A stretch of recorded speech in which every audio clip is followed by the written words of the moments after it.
food. Ooh, I always like the taco shop.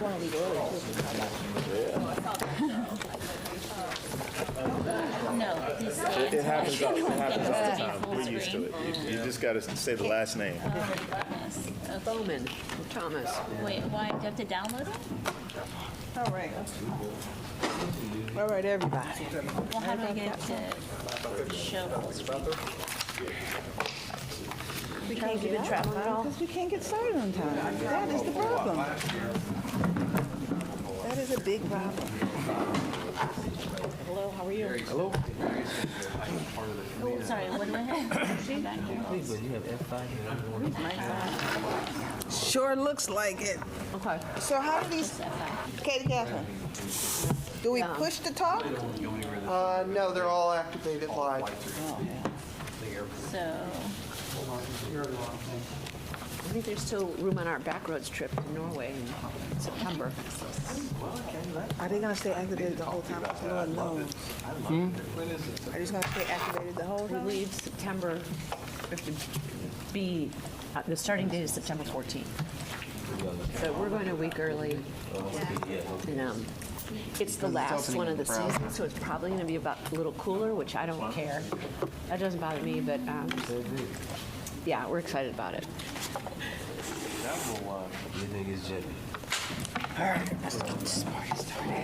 And I've never been to Norway, so. Hello. How are you?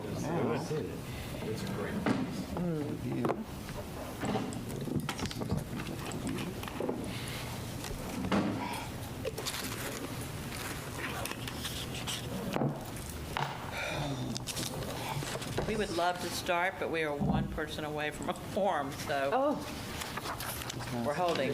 Maybe we'll do a reminder about timeliness, right, at the start? I think that should be a good Or is that conversation. too aggressive? Well, since they're not here. I'm going to get the people that are here. yeah, right, Have that conversation towards the end and then make sure. And full disclosure, I have to leave early, but it was already planned before the meeting got Yeah. switched, so. Early at before 5. The sticker needs I to can leave stand at up 6. here. I got to leave early. Or I can About take 30. this over there.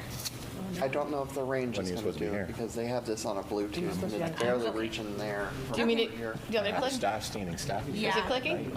it is clicking, I just didn't know. Yeah, All right, we I'm got where it. you're sitting. There you go. All right. Yay! Quorum. You just gave us a quorum. Welcome. It's been a great day. Okay, are you ready? Yeah. Okay, we're gonna start the meeting. Welcome why they everybody. chose Bluetooth. To the May Arts and Cultural Advisory Board meeting. Have a clicker.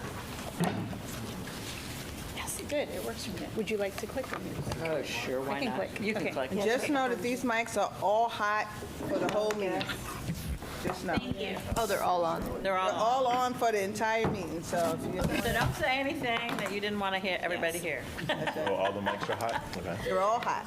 So I think y'all know what we're doing today because y'all had the agenda. We're going to do the Opportunity Fund. We're going to talk a little bit about FY24 funds. We heard you all had concerns, but I think we have an option. And then we're going to do some cultural planning work. Joy's here to guide us. You all should have gotten all of that as well, these lovely things that were sent. So that's sort of the plan for the day, okay? So we have a little exercise. Guiding principles once again, the guide our work. Okay, and then the Opportunity Fund for you. Thank you. Hi everyone, good to see you again. This is a quick update on where we are with the Opportunity Fund. So as you will recall, the deadline for full proposals was May 5th. We worked with applicants to help them to complete their full proposals and address questions that they had. Let them review things and let them know if something was incomplete or something was unclear so they could address those. Happy to say a lot of people took us up on that, and we have received 113 full proposals requesting $2.7 million. Strong response, just as we expected. Just a lot of projects going on and a lot of interest in this funding opportunity. Just to refresh your memories, in the LOI stage, we had about 140 eligible proposals. And so, just like we saw last year, not everybody ended up submitting a full proposal, but the vast majority of them did.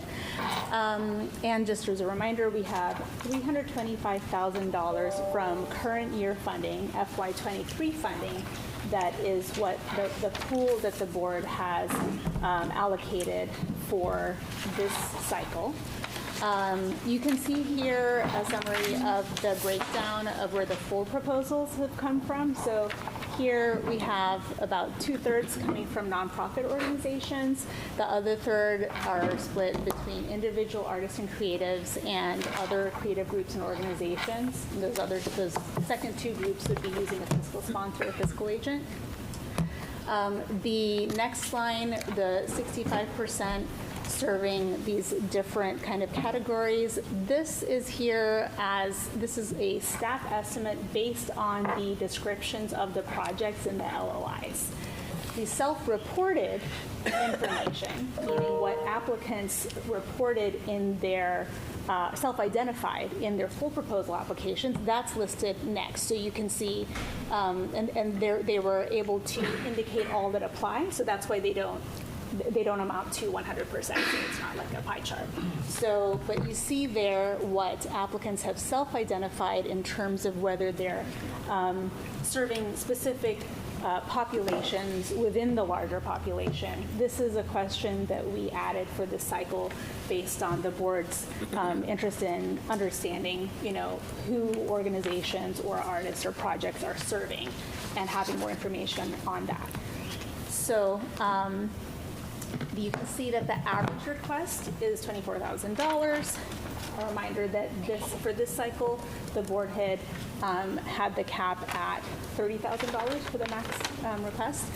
So the average is 24, and you see that the majority, well over 3/4 or over, 80% of the requests are asking in the $15,000 to $30,000 range.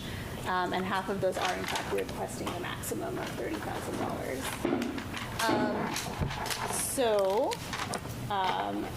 The next step is that we do have to recall we are working with grant panels of arts and culture practitioners to review these proposals and score them and evaluate them. And then that is our working group of the board, the funding working group of the board, who acted as the grant panel before last year. They're going to sit in on those conversations so that they understand where the reviewers are coming from in their scoring and their discussions. And then the working group is going to be putting forth the recommendations to the full board of a slate of grant awards based on all of that evaluation process. And then we will provide you with those recommendations in advance of the June 20th meeting. And that is the meeting where we will ask for you all to vote on the slate. And the goal is to have a slate approved at that meeting so that then we can work with the Foundation for the Carolinas to disperse those funds early July. And we do have 3 grant panels of 5 panelists each. They are currently reviewing the proposals. Our working group also has access to all the proposals. The grant panels will be meeting next week to discuss the proposals. And also the staff, each of us, myself and our colleague Emily Kunze, are also, we've divvied up the proposals. Each of us is reading the proposals for one of the panels so that we have a staff person who's familiar with the proposals as well for continuity. And we'll be participating in those review sessions.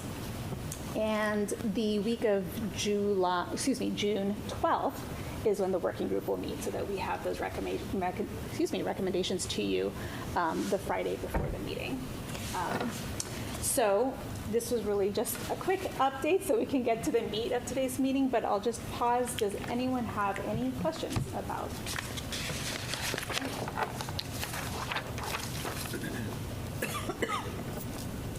Okay.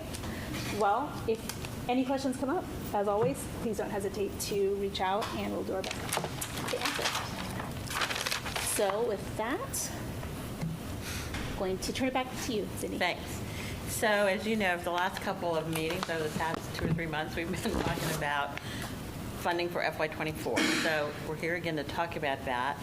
Some things have happened since we were last together. One is in late April, you received, based on your request from us, to staff, some information about where the ASC money has gone and who were the grant recipients. So hopefully everybody had a chance to review that. And you also got a spreadsheet on the infusion fund grants that we did last year. Okay. So then the other thing that came up, as you'll remember, is a discussion of the percentage we could pay groups that we gave grant money to for administrative cost. And there isn't a lot of national data on this. Matter of fact, there seems to be not many. But the county's been doing 15%, the city's been doing 10. So we'll go to the next slide, you'll see that we're recommending that we go ahead and do the 15% for any organization that we allocate money to for them to re-grant those dollars. So I hope you had a chance to look at this chart, but let's take a minute and walk through it. So we've already talked several times about the operating grant funds for FY24 for 37 annually funded operating organizations. So that's still as it was before. And then there's the additional money for cultural planning, based on us extending the timeline a bit. We've just talked about opportunity funds, and as you know, we had $325,000 left in FY23 that is part of this round we're doing right now. But we also are recommending that we put another $1 million in FY24. So depending on how these panels come out with the new opportunity funds, we may be doing the 325, or we could potentially be doing more, but just funding it, as all of you many of you have asked, is that we fund more money in FY24 quickly. So that would be an opportunity based on this current round we have. If we get really good grant apps, just fund more than the 325. Does that make sense? Say that one more time. Okay, and then we'll be having another round in the fall again. Say that one more time. Yeah. So the 325 under opportunity grants is FY23 money. Let's roll over. And we right now, next week, will make some decisions or some recommendations to come back to you. It is quite possible that we will have recommendations for more than the 325, which we could then fund in July with FY24 dollars. Does that make sense? Because we have $1 million in FY24 that we're reserving for opportunity grants. But we have such a large number of really good-looking grants right now in this fourth quarter of FY23 that we could basically move some of those grants into being funded in early July when FY24 dollars are available. Does that make sense, Charles? I got it. And Cindy, just to clarify, that 325 is actually an additional 325 from So Susan, FY24. so we're going to have, Suggesting. so we're going to have another round of the opportunity funding at the end of this cycle? Yeah, in FY24. And then will that be the last one? Oh, well, that's for the For us to board to decide. decide. But this approach is recommending that more opportunity fund grants be offered in FY24. And then that 325, what we were just talking about. Yeah, is that 325 is actually additional to the money we originally still had. Remember in December, we did 600,000. And that left us 400,000-ish. Yeah.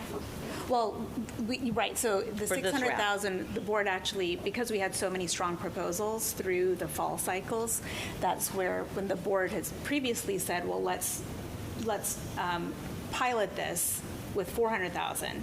When we came to that third cycle in November, there were so many strong proposals that the funding working group had recommended to consider exceeding the 400 and funding more of the proposals that had been evaluated. Which we as being did. We strong. went up to 600,000. This is the same idea that we're suggesting. So that's is- basically what we're talking yeah, about now. Exactly. Okay? Okay.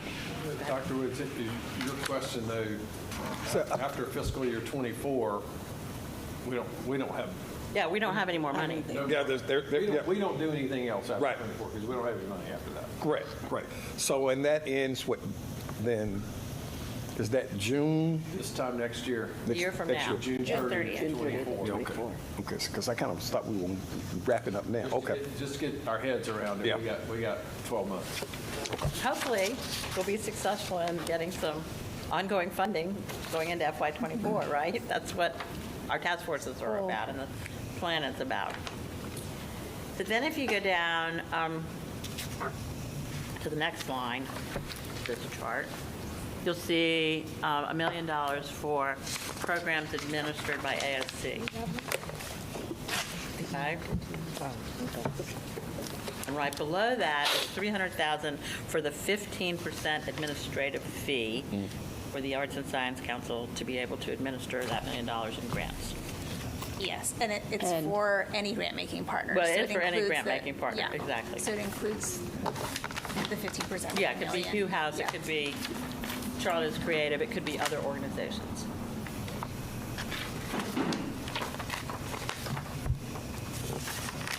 Question? So my question, $1 million is available for pass-through grants. Is that what we're saying? I just want to make sure. And we're paying ASC 300 to It's administer. for grant-making partner. 150, right? So the million, so this includes two things. I'm trying to go to the next slide. It'd be 15%. There you go. Well, It's too far. ASK would get 150 So to 150. this includes two 15%, if you remember that way. There's 15% for the 100, or excuse me, for the 1 million that's here. oh, and 15% for the other 1 million. For everybody else. For the million that could happen in FY24 in case, because a couple of board members have raised this idea in the past, is, well, what if we work with a partnership opportunity fund in FY24? To distribute the opportunity fund? Yeah, not the current cycle, obviously, that we're doing now. So that, just if we complement the current 325, we have a cycle already going on. But we just pencil in 50% admin fee if Understand. the next round or rounds of opportunity fund are done with the partner at this 50%. So, and I'm sorry, now I'm confused. I thought I understood it. So of that 300, 150 would apply to the 1 million, At the Arts and Science Council. right, and that would be in this cycle. That would be in FY Next '24. year's year. Oh, FY24, okay. And then the 150 is for any, okay, they're all for We're FY24. reserving that. Got it, okay. Yeah. Okay. Okay. Any questions on that? Because this is kind of important that everybody understand it. Okay? Oh, one more. And then the $1,325,000 is the opportunity fund for It's FY the rest of, so part of it is FY '23. '3. All of that is FY '24 dollars. It could, some of it be awarded as part of the current round of opportunity funds and just paid on July 1st. Right. That make sense? And so the reason I'm saying is because, in theory, if it was FY '24, then that remaining 150 wouldn't be enough for the $1,325,000 if you were going to give funders, but I guess they're not all funders. Okay, never mind. And we're going to distribute the No, 325 you're right. If the ourselves. whole one, if the entire 1,325 Was all funders, it wouldn't be enough. But It wouldn't be enough, but Got we it. don't think, that's not. Okay, thank you. Okay, you're going to go back to the other slide? the big side or the next slide? No, I thought we were going to, okay, maybe. Okay, that one. Yeah, this slide. So we have one more number down there, 793. You want to talk about that, or you want me to? Or you want to go to the next slide that Either has? one, yeah, I was going to zoom in on that. Okay, If you all wanna right, talk there you about go, it. okay. But do you want to talk about the other rows? I didn't know you did. Where is it? It's the 88% of those two methods serving those. Right. So the Opportunity Fund and the Infusion Fund that we used in FY '23, 88% of those dollars all went to non-annually funded groups. Now, you remember that we gave annually funded groups the opportunity to apply if they were doing a collaboration with a non-annually funded group, okay? We did have 3 of those, which, We had 3 out of 37. we had 3 out of how many grants from our? Three out of 31. 3 out of from 31 last fall. grants. 3 of those grants, roughly 12% of the dollars, went to collaborations between, and I have that somewhere here. One project, while you're looking for that, Cindy, one project was Boom Festival, working with organizations on the east side, serving refugee communities, and immigrant communities. One project was Charlotte. Art League. Art League, working with Charlotte Lab School on youth education programs. And the third one was Charlotte Symphony Orchestra, working with JCSU on a performance in the West End. That one has already taken place. That was at JCSU. So otherwise, the majority of the dollars went to individual artists, smaller organizations, and more grassroots. Right, okay? And that's what we wanted to make sure everybody was aware of. And that was also true of the ASC programs based on the interim report that was shared. That shared it for this year, that we also shared as part of all of the reports that we forwarded to you some weeks ago. And so of those, 7 grants went to anti-funded organizations. But again, on the dollar calculation, actually 80% of those dollars also went to individual artists and creatives and other groups that are not among the 37 annually funded organizations. Oh, not among the 37 annually funded organizations. Okay, So for both of these mechanisms, essentially, 88% of the dollars of this current year's FY 23 awards have gone to non-annually funded groups. Groups or And again, individual we artists. did that, non-annually funded organizations or groups and individual artists and creatives. And we did that calculation, again, to try to address the questions that had come up in the past. Having a plan to serve those groups, and that's why we're suggesting that this could be an approach, because those 2 mechanisms are doing that. Okay, now should I go to that last one? Yep. So the last number is, at this moment, we have $793,000 that is not allocated anywhere yet. And you see above on that slide a list of possible places it could go.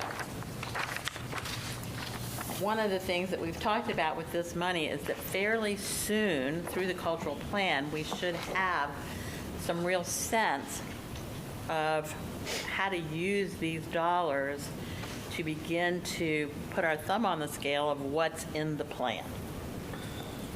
Okay, does that make sense?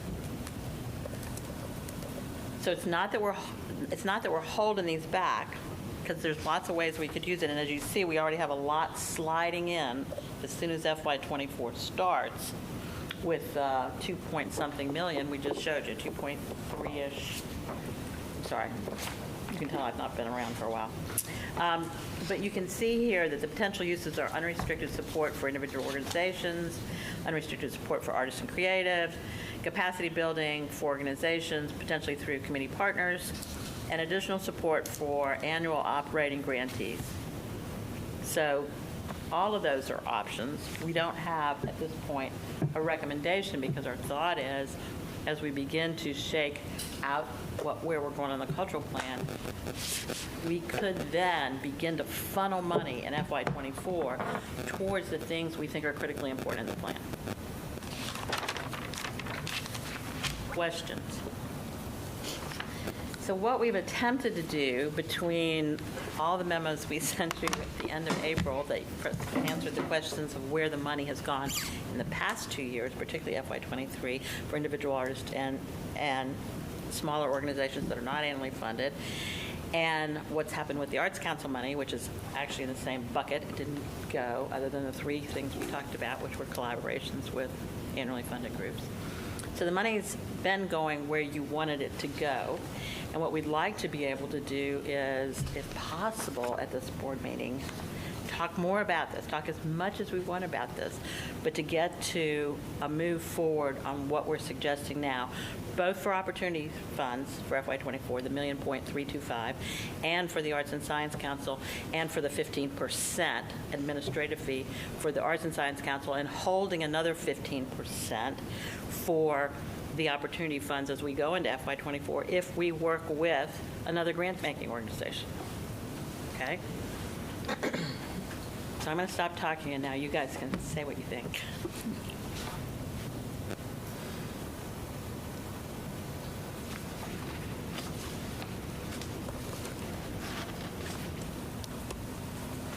I have just a question. Priya, has this been, like, has council gotten an update of where we are? Not recently. I'm trying to remember when the last Jobs and ED committee meeting update was. April? It's been a few months. March? Okay.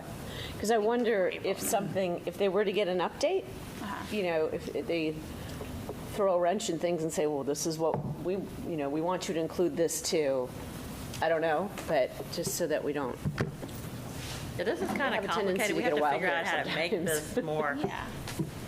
I will say that our last indication, and Julia, jump in, of course, is I think their thought was to give us their thoughts back in February and then let us go forth.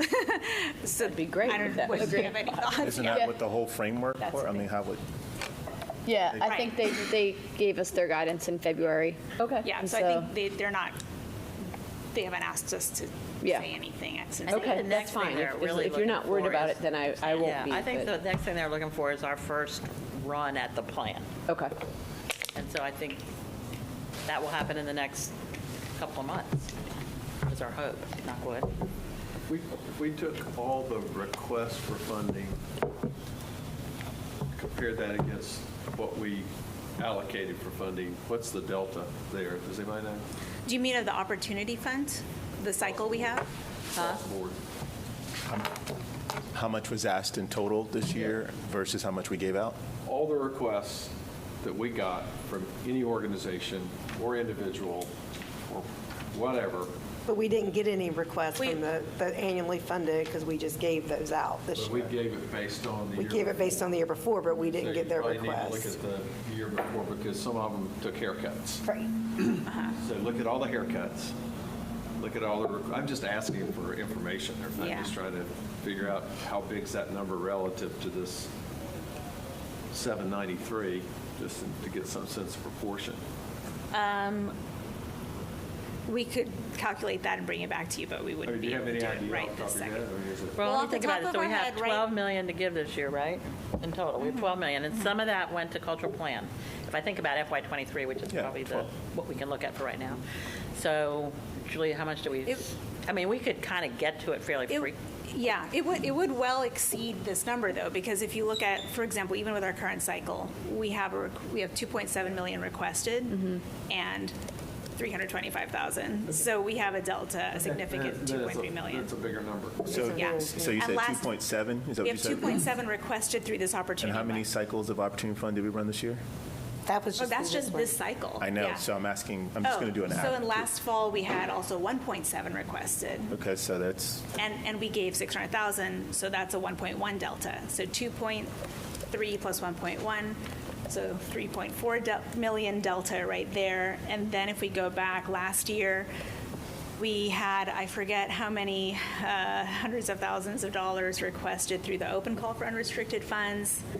But we did it on a calculation where it wasn't a competitive process. We were able to give out $400,000. So there's a delta there as well. So you're already over 3.3. What is that what you Yeah. said a moment ago? And I think that's a that good average, 3 to 0.4. 4 million as a delta.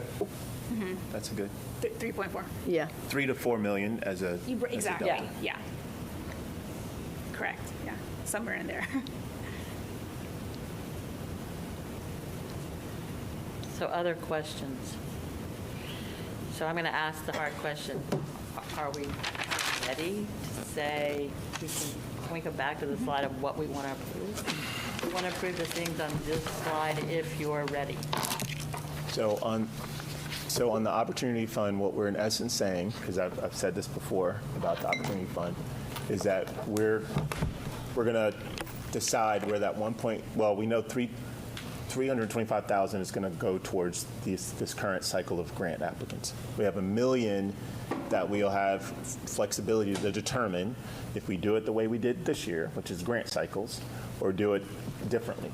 So we're going to have another conversation around the Opportunity Fund. Correct. And so let me say this so that we make sure. We might actually For take FY24. more in this round than the 325.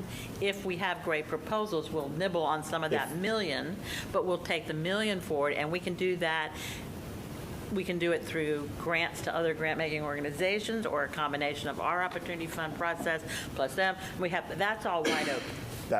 Again, that's what I was just restating, that we're going to come back to determine what basically happens to about $1 million, even if we give extra additional to the on top of the 325. That is to be determined. And then the million that's going to go out through ASC through their grants program. Okay. Right. And I guess the only thing I'll just say with comment is just for particularly board members, if we continue with the Opportunity Fund, that means that we as a body, someone has to do that grant-making process, which has been something that I'm like, as someone that was on that committee, it's quite a bit. And it's been a question for me of, is there a way to move those Opportunity Fund dollars in a way that's a little more efficient? I do like the 793, but that's not on here. That's not on here because we're not quite sure what we're going to be doing with it at this moment. Oh, because we're not voting on that. We're just saying we have 793 that we're going to come back That's to. left that we're going to come back to with in Right. FY24. And this Hopefully based on, in part, on what we're getting Right, the back cultural from the plan. cultural plan. So for me, on the Opportunity Fund, what I think has been a missing component of the work that we've done is what you guys highlighted, which is the possibility of continuing to support organizations that were on the bubble of getting operating support, but for the past 3 to 4 years have not been able to kind of break into the operating support piece. So I really like that on the other slide, and it is something that I would potentially bring back up for the use of the full $1 million of the Opportunity Fund towards that. Like, who are the strategic organizations that are at that level that we might want to move them into additional operating support? So that's just It's a more legit of a question. statement. Absolutely. So, Legitimate it feels like we can come back to this. Yep. And that's basically what we're saying. Let's for the moment hold that money. Let's start moving this money out and get it out to where it's actually getting to people and through grants. This 2.65, and then let's work on the 790,000 as we go into first quarter of FY24. Okay, can I have a motion? Any chance there's a motion out here? I'll make a motion. Okay, so you're moving that we approve the numbers on this slide and we move that forward. Is there a second? A second. Who's second? April? We have a motion and a second. Any discussion? Okay, all in favor? Counting, Julia, are you counting? 1, 2, 3, 4, 5, 6, 7, 8, 9. Right? Yeah. 10. Oh, Cindy. Everyone.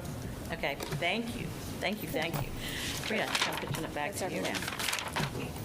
Thank you. Yes. Oh, can I make another one? I want to thank the staff for that first slide where it broke down the Opportunity Fund along demographic lines. I really appreciate the direction we're going with that. I might even want to go a little deeper in some of the categories. The first when you opened up the conversation. So I appreciate that.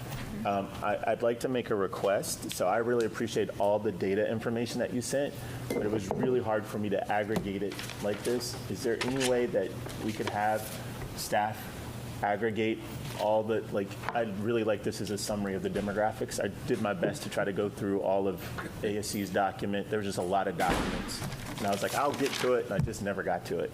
And from an equity task force perspective, we're really trying to understand our numbers and how we're doing, and I really would like us to continue this tracking.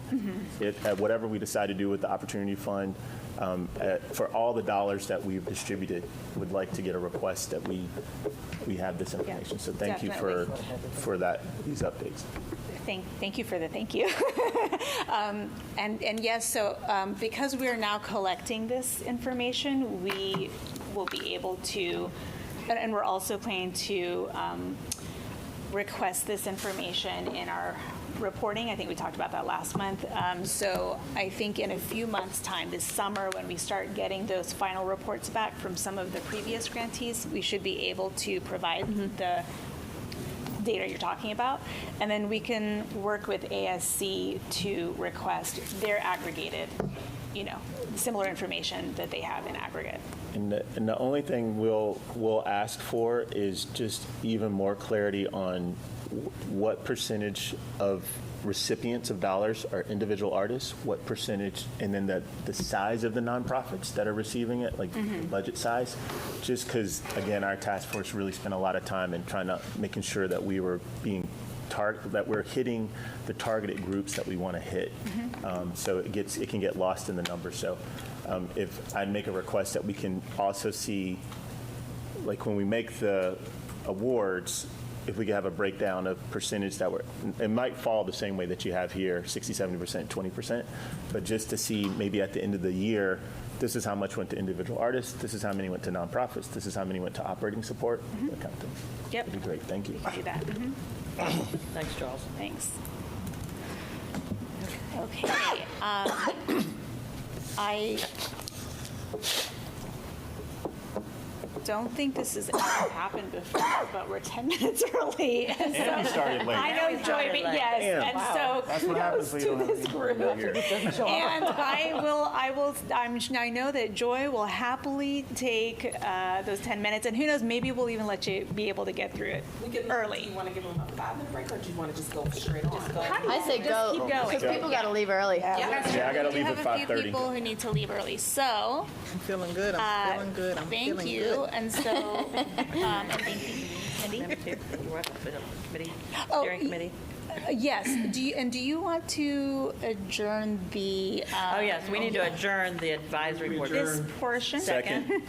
All in favor? Aye. Okay. Okay. So, let me here, and we'll transition. No break, but yes, welcome steering group. Wait, we have to have our. We have Oh. plenty. Come on up.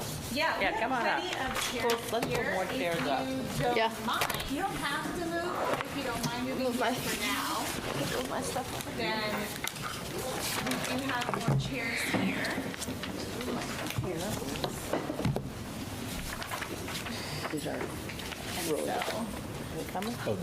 Wait, and let me first.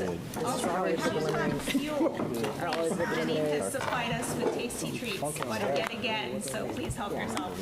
Oh, where's the restrooms, Jenny, just for housekeeping? Right behind. Oh, restrooms here. Okay, I love the strawberries at this point. all right. So, one of our folks, I also want to just briefly do some quick shout outs. So we have some folks who are performing tonight, I think. A group's performing at an event, the kickoff for tonight. the Charlotte International Arts Festival. I think Nuvos is performing. Shefali, I don't know. No. Okay. I just want to make sure. And then also, unfortunately, he's not here, but still, shout out to Corey Mitchell for appearing on the Kelly Clarkson show. Yes. He has some other good news I hope he can share soon, but I'm not at liberty to share. But I am excited for when he's back and can share it. So that's very, very exciting that he was on the show. So first of all, thank you so much for all your hard work. All of you have been meeting so much. We know, because we've been going to the meetings too. And we really, really appreciate all the work you've been putting in on these task forces to develop strategies and to develop your presentations for today.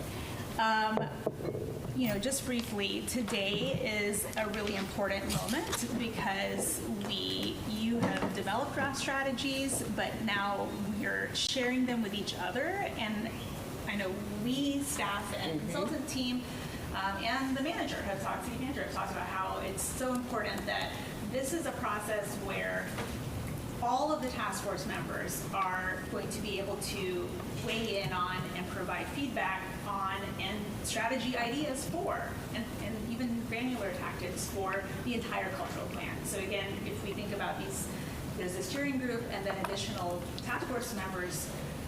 We have over 70 task force members from across the community working on developing this plan right now. And so we really, really hope you will not only provide the feedback tonight, but that you and the other task force members who are not here as part of the steering group will also be using that survey, the online survey monkey that we shared. I'm going to reshare today, so sorry, but it's another email that just wanted to bump it up in your inbox. That will close tonight at 11:59 p.m. because we're trying, Joy and her team are going to get the info back to you as quickly as possible, but I just want to plug that because again, hi, welcome, come on in. When's it due tonight? It closes tonight? It closes tonight because Joy and her team are compiling this all tomorrow. Yes, it closes tonight. Yes, we are. If you want to take it first thing in the morning, I may know a person who, I don't know if Tiffany can wait till You can come this way. well, can she wait till like 10 a.m.? You're still I don't know. Oh, you can hang it. You feel like you're pushing it, Bria. Yeah, I'll try to do it I'm not tonight. gonna say no. Maybe tomorrow 10 a.m. or something. But again, I think this is really important because this is really the way for the big task force to all have a say in what are the strategies and weigh in on each other's sections, if that makes sense. So with that, I'm going to turn it over to you. Thank you. Joy. Thank you. And then just, Okay. yeah, what do you want me to do? No, I can do it. I got it. Okay, all right. I got it. And if you could, I'll make another plug after for the survey. Please do go on, take the survey. If you can do it by 9:59 a.m. tomorrow, it's holiday weekend. We want to get all of those results and parrot them back to you because you'll see that we are supposed to be sending them back out actually tomorrow as well, right? Yes. So that said, we have a very short turnaround period for you all to be able to see your feedback. But it's not of value if you're not able to give your feedback. So I understand, and please do give us that feedback by 10 a.m. tomorrow. That said, we are going to, first of all, thank you to the advisory board for giving us this time. I'm going to use it efficiently. We are going to, I'm going to talk through the way that we're going to do this presentation, but in real life, today is yours. Today is when your task force chairs and co-chairs are going to be sharing your process and your strategies. And then we are going to move into a space. So first, we're going to share. Each group is going to share in order. Unless we might, if the timing gets tight, we might move Group 7 up because Group 7 does have chair and co-chairs have performances. But other than that, we'll try to go in order so we can keep it clear in our minds. Then we'll have a broad plenary discussion. And then we're going to go over to the tables, and I'll give you instructions. We have the big sheets. That's how we're going to gather some of our kind of visual conversational feedback, okay? So that said, I've just talked through all of that, and I'll tell you about the dots after, but you're only going to use 2 sets of dots. I'll talk that through.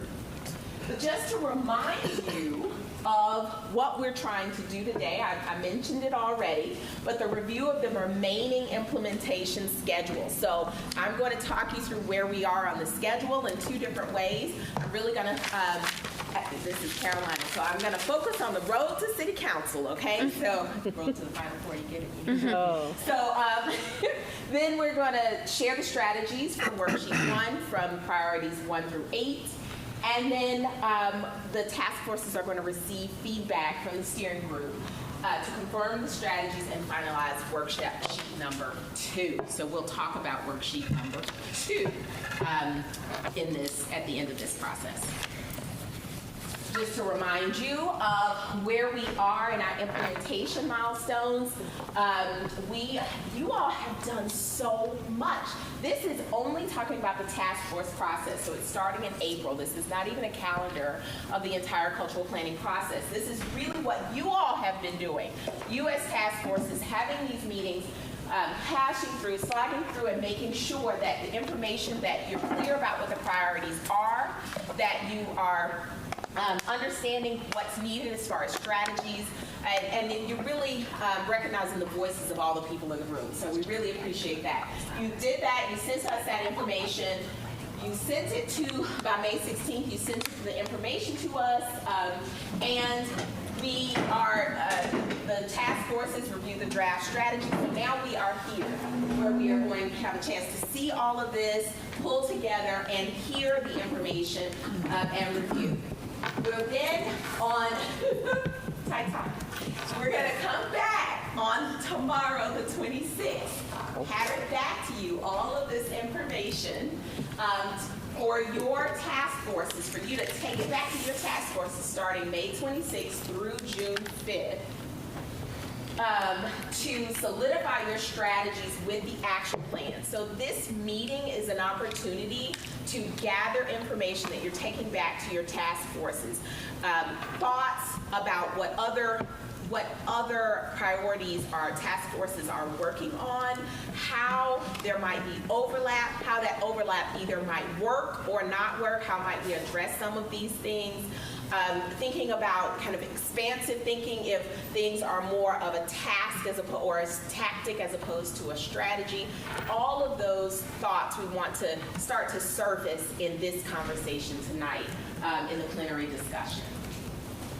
So once you receive this, the information back tomorrow, and you work through with your task forces, you're turning back in the worksheets to us by June 6th.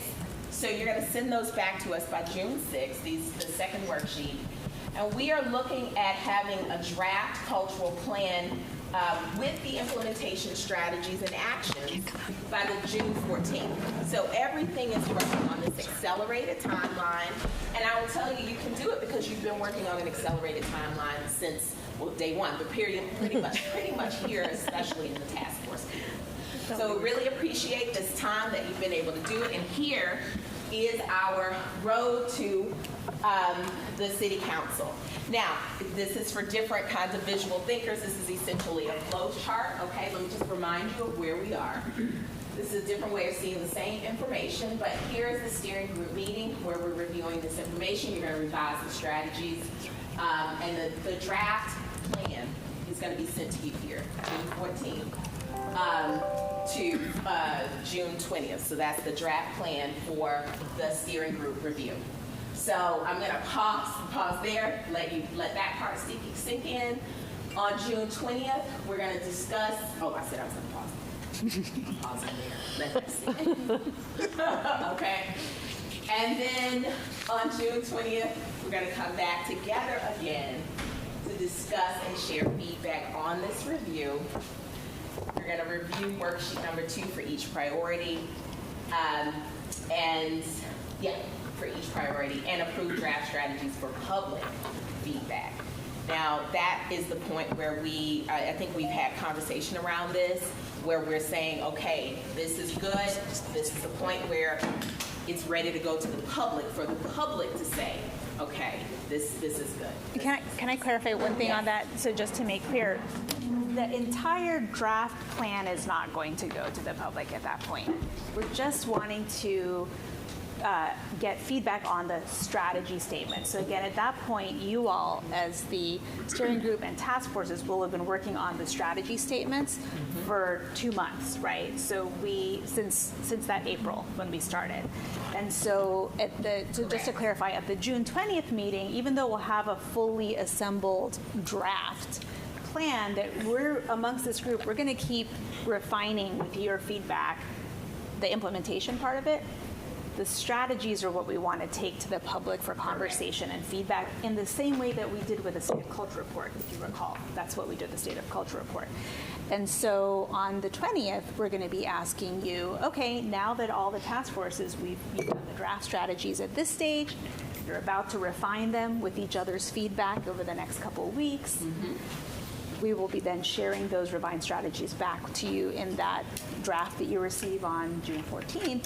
In the June 20th meeting, we're just going to ask for the steering group's thumbs up. Are the strategy statements themselves ready to get public feedback on? And again, we'll then bring the public feedback back to the steering group, right, for the next incorporation into the revised thing, right? Okay, so just want you to know, it's not a whole plan going to the public at that point. I'm glad It's you said draft that. strategies. I was very concerned. Because we're still going to work with you all on the implementation part, which is what you're about to do in step 2, right? Yeah. No, I really appreciate that, and Melanie, appreciate your say, okay, wait, I was confused. So that means I need to slow it down. Let me ask also some questions. Any process questions? Any questions? I put the word process in there to make box you in. I want to not box you in. Okay. Protocol having been established and all people understanding. Okay, so now what we are going to do is I am going to ask for each, this is kind of my prepping time. This is a time now where each of the chair or co-chair, or both, if you are going to do a presentation together, you're going to come forward in order. So it's just going to go 1, 2, 3, 4, 5, 6, 7, 8. And we have allocated about 5 minutes for each priority group, okay? And then we're asking you to kind of be observant of each other's time. We do have people who have to leave early. So we want to make sure that we're able to get through each of the groups. The first group that's going to come forward is priority number 1. So I'd ask while I'm talking, if you want to come on up, we have your slides, and I'll put those forward. And are there any questions or needs, or you can do it from your seat. I can do it from here. I read your body language. That's what I You read the not getting up. You want me to click, Joyce? You don't have to stand in front of the screen. Oh, yeah. Or if you want to, can you hand me the keyboard and then I'll click? Just say next slide, Charles, and I'll. Okay. And quick Vantia. Point of Yes. process, Joy, I think, is that we're going to ask you to please hold your questions till the discussion period so that every group can get through their presentation. And Julia is going to keep us on track so we get through all of those and have the time for the discussion. And also, as we said, there are a few folks who have to get to another event tonight. Right. So. We did allocate 20 minutes for a preliminary discussion before we go over into the roundtable kind of expo kind of conversation. So if you want to write your questions down, we do have that time allocated. Wait a second. Okay. Thank you for that. All right. All right, so Task Force 1, keywords: sustainable, reliable, public-private collaboration. Those will all come out. I won't go over the names. You see the names of the folks who were part of the discussion. We've met at least twice in person and at least twice in person. We tried to meet a third time, but proved a little difficult. So go to the next slide. I don't know that we had a lot of vigorous discussion. I don't think we had any real disagreement. I think everybody got to the same page pretty quickly.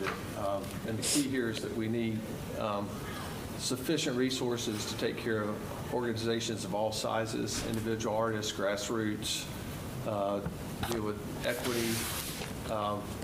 It's a lot easier when you have sufficient resources to make planful decisions and allow groups to plan and to grow.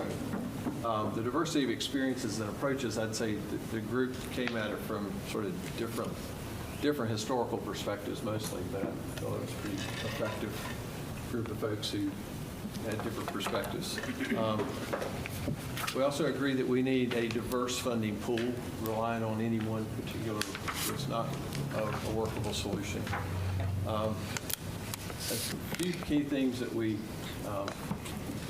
were my themes actually that we came out with. How do we make money, as in where does it come from? How do we save money, i.e. can we be efficient and can we have shared services?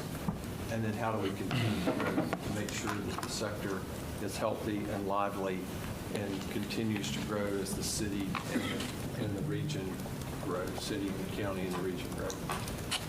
The consensus that there are sufficient financial resources within the community to create the sustainability for the arts, but we do need new strategies and approaches and tactics to reach donors and pools of funding. Probably the obvious why we're all here. And then I guess the ticklish part of it is having, I call them diplomatic conversations are needed with key leaders in government, corporations, foundations, and philanthropic individuals, since those are really the key parts of money. Go to the next slide. So strategies. Number one, secure an appropriate ongoing contributions from both the city and the county. This is a city-led commission, but we need participation from the county. Second strategy is to make sure we have some consensus from private contributors, whether they're corporations, foundations, or patrons of the arts. And the reason they're separated, one may be more about sustainability and operating expenses. The other may be, how do you fund the next Picasso exhibit? How do you compete for sponsorships? And that may be the form that private financial support comes in. The third is really to develop strategies. I think that anyone receiving funding also has a responsibility and accountability to look for earned revenue. How do we help groups become more self-sustaining from an earned revenue? I know a number of groups are seeking endowments today. Endowments will need to be over a fairly long period of time. They need to be evaluated, as well as I say, individual giving, since we don't have the common fund anymore. That'll take a little more time and effort. Building capacity, this was really about the groups are going to have to, particularly the larger groups, will need to develop better development staffs across the board. A lot of conversation. We need to hear about what the other strategies are from the other groups, because that's going to determine what the top line number is. We just throw out a number for the sake of it's 10 million, 20 million, 30 million. But depending upon what the other task forces come up with, or the recommendations, how much is needed to support the mid-sized groups or smaller groups or individual artists. How about future facilities and capital needs? This plan needs to take that into account.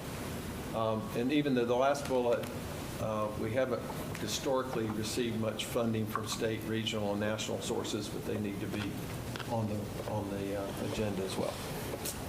And is that it? That's it. That's it. That was Okay, 5 minutes 23 exactly, so everyone be like Charles. Somebody, 18 seconds. The next presenter is me on behalf of Task Force 2, wah wah, which you guys all know is going to be hard for me to stick within 5 minutes. So so our Task Force chairs for number 2 are traveling, unfortunately. So Kevin Patterson and Pat Phillips are the co-chairs. And we couldn't hear. Kevin and Pat are co-chairs for Task Force 2. And then, unfortunately, our steering group members who are also on it are not able to be here. Grace and David Butler are not able to be here. So Kevin had deputized me to quickly share a quick overview of these, but I have been in both of the meetings that the task force has engaged in. So this is Task Force 2. The public sector must partner with an already active private sector in playing a leadership role in building Charlotte-Mecklenburg's arts and culture ecosystem, including governance and funds delivery. The short version is this is the task force that's working on a governance and service and funding delivery model. And so I'm not going to read these things to you. This is you just see here some of the things that were talked about. I'll just kind of summarize that overall, as you might not be surprised to know, there are a variety of perspectives on this task force about all the different kinds of, things that could be considered in terms of governance, service, and funding delivery.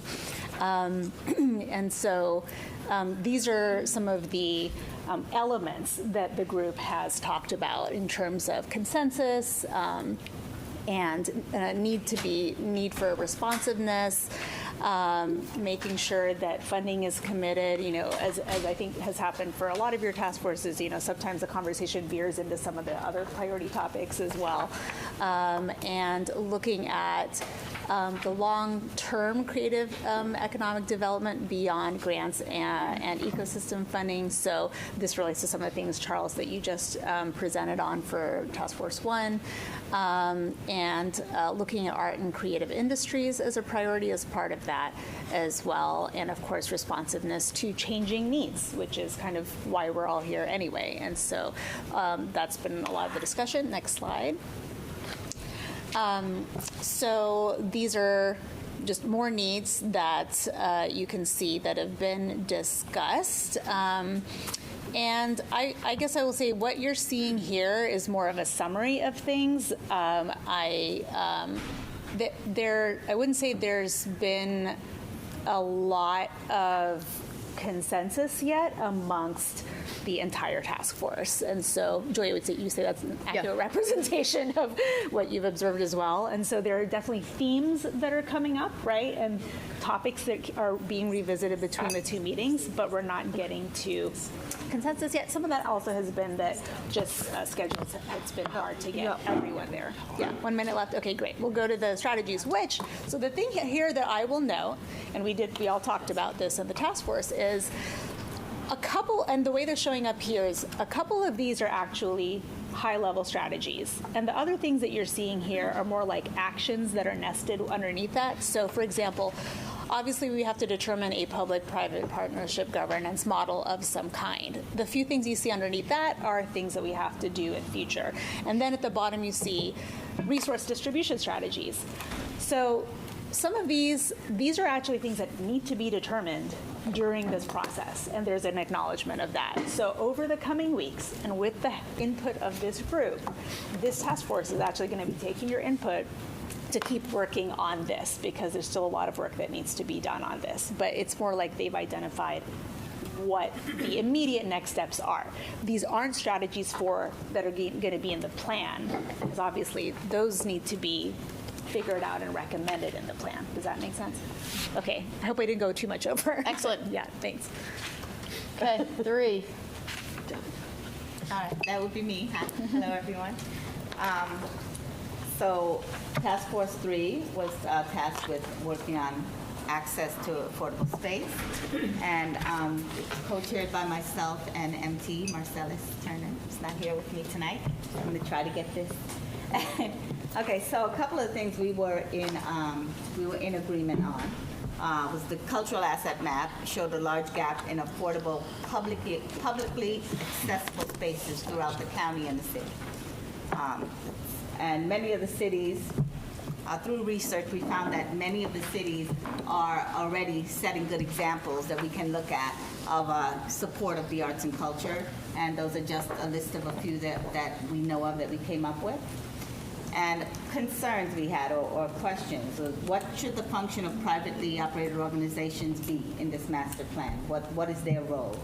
What should we expect? What are the expectations we can or should have of them? Is there space to partner with them? And does everything have to be run by the city or county? Or can there be just mutually beneficial relationships between these privately owned or operated organizations? And also, can the city incentivize private growth through public use? How do we convince the developers to create a space for the arts? How do we convince developers to create space for the arts? If we can go to the next one. So the strategies. We thought about the use of existing spaces and to work towards developing a framework for a mixed-use cultural district that can be a hub for creativity and culture in neighborhoods. Commercial properties built around this district would help fund the public arts use of this district. Once successful, the district can fund art and develop satellites in smaller neighborhoods distributed throughout the county. Our cultural land trust, similar to efforts in Austin or the Bay Area, the city should establish a trust focused on purchasing property or land in neighborhoods of opportunity to develop these into spaces for the arts. And after a time when the neighborhood's grown, and this is funny because this actually happens, but we found a way to maybe follow, you know how when we grow, the arts grow a neighborhood, and then someone comes in and buys it from under them, and then all the artists are priced out. So we were thinking that, okay, if you could, when the property is now valuable, it can be sold to developers below market value as long as they maintain a predetermined amount of space to use for the arts. As long as we're saying, okay, you want to build here, you have to keep this space for the arts. A certain percentage must be kept for the arts so that the arts aren't pushed out. This will pay back the initial monetary investment by the city, plus additional equity gained through neighborhood growth to continue to grow the cultural land trust while holding accessible spaces for the arts in now private developments. Public-private co-ops. Partner with privately owned properties such as corporate lobbies for artist exhibit spaces. We also discussed use of unused or underused buildings, underused spaces as a temporary solution for these artists to have exhibits in these spaces. One of the cons of that we discussed was that these spaces still have to have things like utilities and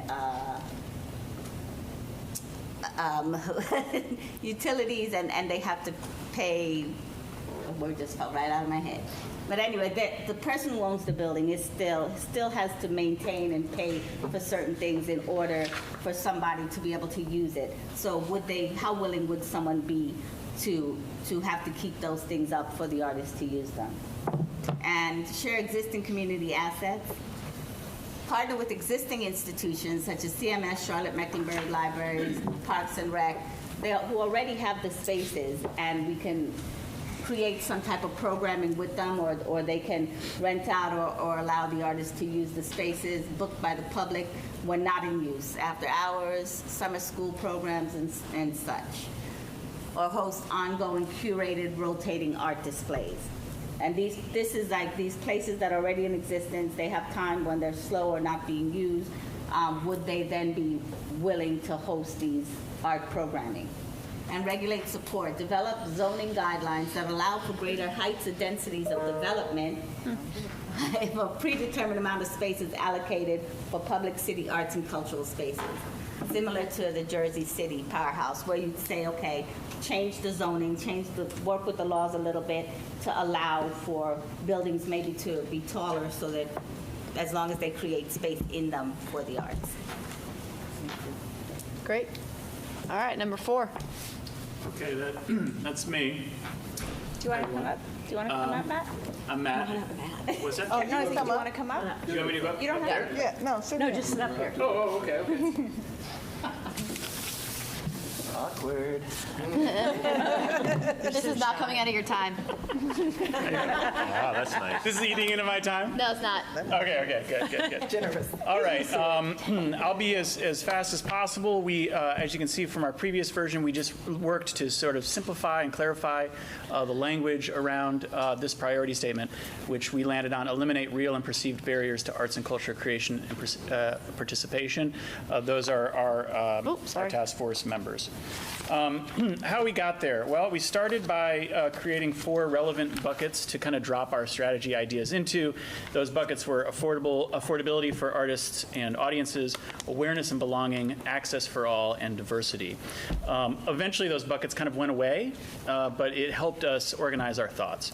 We also kind of really started to rally around this idea of a cradle-to-grave approach to lifelong engagement with arts and culture in Charlotte. So we're not just going broad across across the spectrum of our community, we're also looking to go deep across age diversity throughout one's lifespan in Charlotte. We recognize that the overarching nature of this particular priority, like some of the other priorities, right, there are some that are more specific and some that are just more ethereal and overarching. And so that was ours, and it sort of made it prone to overlap with other task forces. And I think you'll probably end up seeing a lot of our strategy ideas showing up in some of the other task forces as well. And my apologies before we go to the next slide. Ours are long, so don't hate me. I'm going to go really fast. But a lot of the copy that you'll see is really, it's at the end of the day, it's the initiatives. It's the actions and the steps that are going to migrate over onto the second worksheet. So with that, so we have 6. I know, sorry. I won't read everything. But one of the big strategies is around creating space for creativity. Obviously, this overlaps with priority 3. I won't read all of this, but it definitely involves, like, leveraging existing infrastructure for free and affordable or subsidized creative workspace, studios, rehearsal space, et cetera, and of course building new as well. We could be pursuing options like art space, or the idea of building a shared multidisciplinary space, which really has a future of a forward-thinking mindset around it. Another priority, another strategy is around providing tickets and transportation. So, free events, free tickets, or steeply discounted tickets to offerings at city and county-owned facilities, including seasonal offerings, leveraging philanthropic resources to reduce those costs, and creating a free transportation program to arts and culture events. Moving on to the next one, exposing youth to creativity. Obviously, this overlaps with priority 8. Exposing students and their families to arts and culture, creative pathways for careers at early ages, and continuing that exposure year after year. This would obviously involve increased partnership with CMS and with local artists.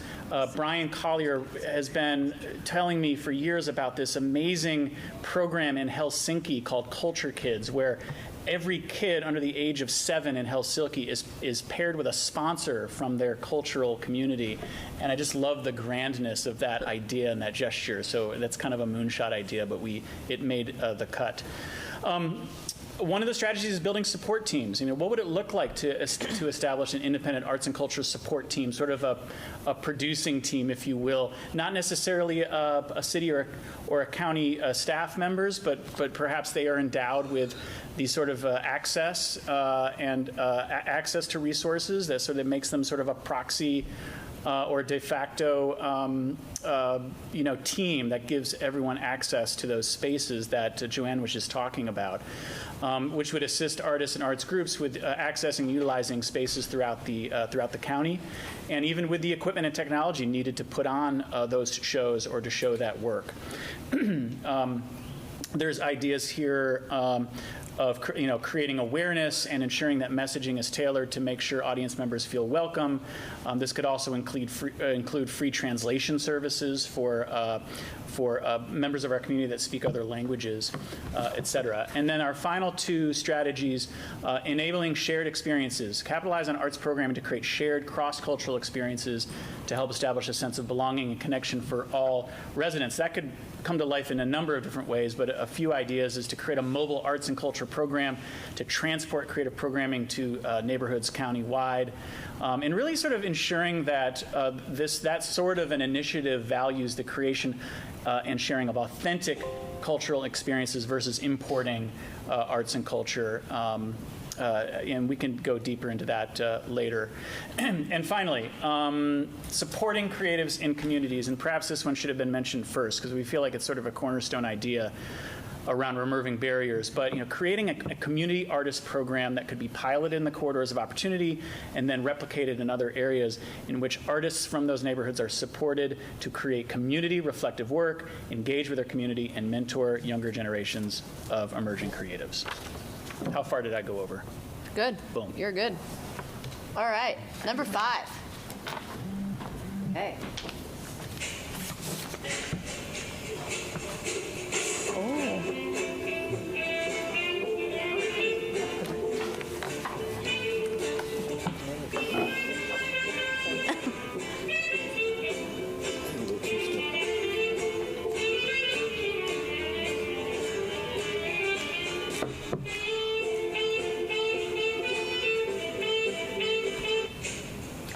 Oops, sorry. We can stop now. Okay. Like that. So the reason why we started with the music is our group wanted to just kind of ground our priority statement in artists who are actually creating here in our communities. So what you just heard was a composition that was performed in Charlotte, created by Charlotte artists, musicians, dancers, actors, visual artists that live and work here, and it's Moving Poets. And so we just wanted to kind of ground that as we start our presentation. So my name is Milan Din, and I'm one of the members. Hello, everyone. My name is Khalil Lloyd. I'm also one of the members of Task Force 5. We're going to be tag teaming this presentation today. Yep. And I'm Melody Gross, and I'm also a member and also a part of the advisory board. And so, do we still want to do the list of people? I think we can. Okay, perfect. So our priority statement, it has evolved, but ultimately we want it to be clear about where we stand. And an equitable, accessible, and inclusive approach to support and fund is critical to advance, grow, and sustain BIPOC, LGBTQIA+, and other artists and institutions, particularly small and mid-sized organizations who have been historically marginalized in the Charlotte arts ecosystem. Awesome. So how we got here.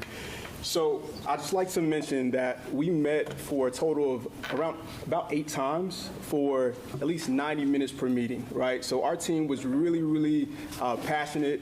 We were really intentional about making sure that, we put a lot of thought and effort and energy into coming up with these strategies. So as you can see here, we have a couple of different illustrations. What you'll notice is that we wanted to allow our group to communicate in the way that made them feel most represented, right? And so we jammed, meaning that we utilized the jam board literally to kind of co-create and co-collaborate what our strategies would be. We allowed ourselves to dream with no boundaries. We envisioned, we researched, we challenged one another, and we worked. So, we took an approach where we said, you know what, the strategic brainstorming documents were great, but we wanted to dream outside of those documents, and so we allowed ourselves to envision what Charlotte could look like in the next 5 years. So we allowed ourselves to do somewhat of an exercise where we just envisioned, and we allowed everyone to write down what they felt like Charlotte would want to look like, feel like, smell like in the next 5 years, right?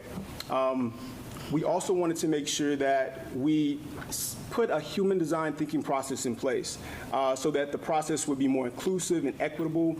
We wanted to create a vision of success without using the templates, and we wanted to dream into our vision of success.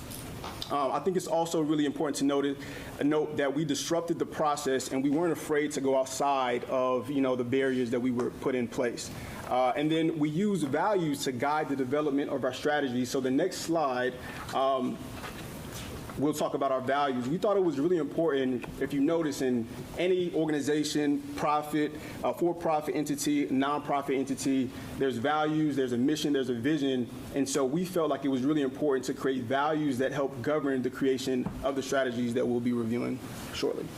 Yeah, so the values are guardrails of how we should go forward. Like, why are we doing this, right? Why are we doing this? So, integrity, equity, equitable, inclusion, sustainability, accountability, visibility. And so two of the key ones we want to bring out is equity, because that's really what we're here for, right, across the board. So equity is a measurable outcome, representing a just and fair process and system to advance historically marginalized communities and organizations. But also we have to be held accountable. And so holding people, organizations to their word while measuring and evaluating effectiveness. Cool. So we have 1 minute, so we'll try to breeze through this. So this is more for our linear thinking folks. We just listed out the 5 strategies here. In the next slide, we created more of a depiction of what the strategies would look like. especially through, just the intersectionality of how proximate a lot of these strategies are. And so the first one we have here are Arts Accountability and Advocacy Organization representative. So ultimately, we felt like it would be really important to develop a leading group to represent those most impacted with the authority to lead the equity audit process for the arts sector, measuring and evaluating the distribution of funds through a tiered system to evaluate various size organizations. If organizations do not advance in their equity goals, funding will be limited until compliance is in place. So the key word here is accountability. Number 2, create an ecosystem of funding to support artists and arts organizations. Number 3, application designed to meet artists and organizations where they are. 4, growth fund, create resource funding and training pathways for individual artists, small, mid-size and grassroots organizations. And 5, shift the decision-making for funding and the direction of the arts sector to be more inclusive and transparent. That's it. That's it. It's our time. Great job. Good job. I'm glad you guys were after everybody else. Yeah. Okay, number 6. That's right. Chair. Hard to beat that. Thanks for saying, Charles. I had a dance schedule planned, but It's not too late. We would make time. wish I didn't say that. We got who's 6? Me. Okay, so we kind of revised this statement because, again, achieving widespread awareness and visibility of arts and culture is a very broad and lofty goal, and there's a lot of different pieces in that. So our focus was to increase the consumption of arts and culture among the residents in the Charlotte region through strengthening the communication. And then that's our list of people. In terms of, we were all pretty much in agreement. It's more than awareness. It's actually revenue. It's selling tickets and selling art to generate revenue. It's not just making people know that you're out there. We believe there is an overabundance of communication, but we also agreed as a task force that Charlotte is too large for one central location. That it's okay that there is an overabundance. But there can be unification around hashtags, taglines, or messaging with the artist. The marketing out there now is targeting the arts consumer, and we need to shift the focus on targeting the non-consumer. But the problem with that is we don't know who the non-consumer is. We know the non-consumer is going to breweries, and they're going to Charlotte FC games, and they're going other places, and we need to figure out what would drive them into a cultural or an arts organization. We need, as Charles said, there be people looking for more money, and we think there needs to be a lot more money put into increasing marketing, but nonprofits in general, especially artistic ones, I know firsthand, nonprofits do not get marketing dollars from funders, but we need to look at actually earmarking marketing dollars in our grant process.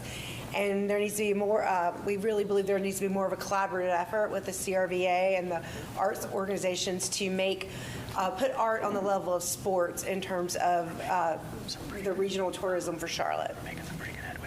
And the strategies, we think the first thing needs to happen is a qualitative market research to understand the current attitudes of the non-seekers toward the arts and what would motivate them to actually consuming art in the area.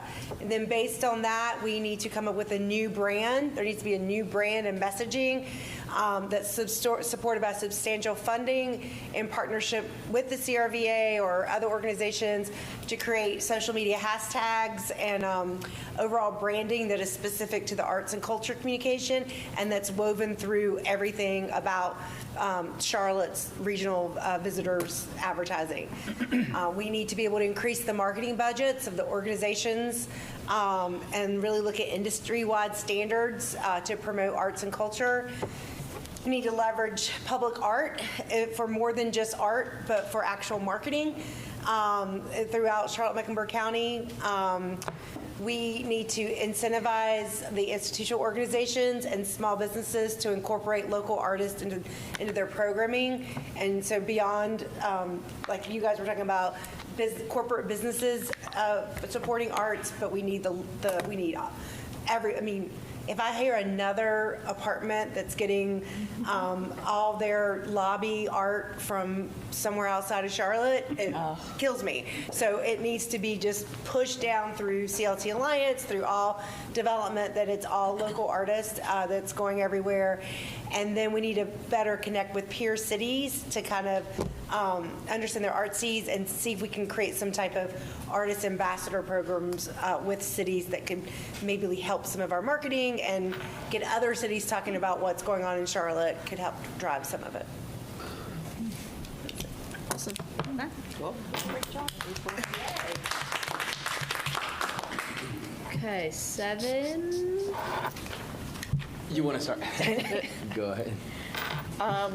Priority 7, to foster collaboration and cooperation throughout the creative ecosystem and with other sectors. Carlos, Alexis, and myself were the co-chairs, and our members were, you can see that. So we can go to the next slide.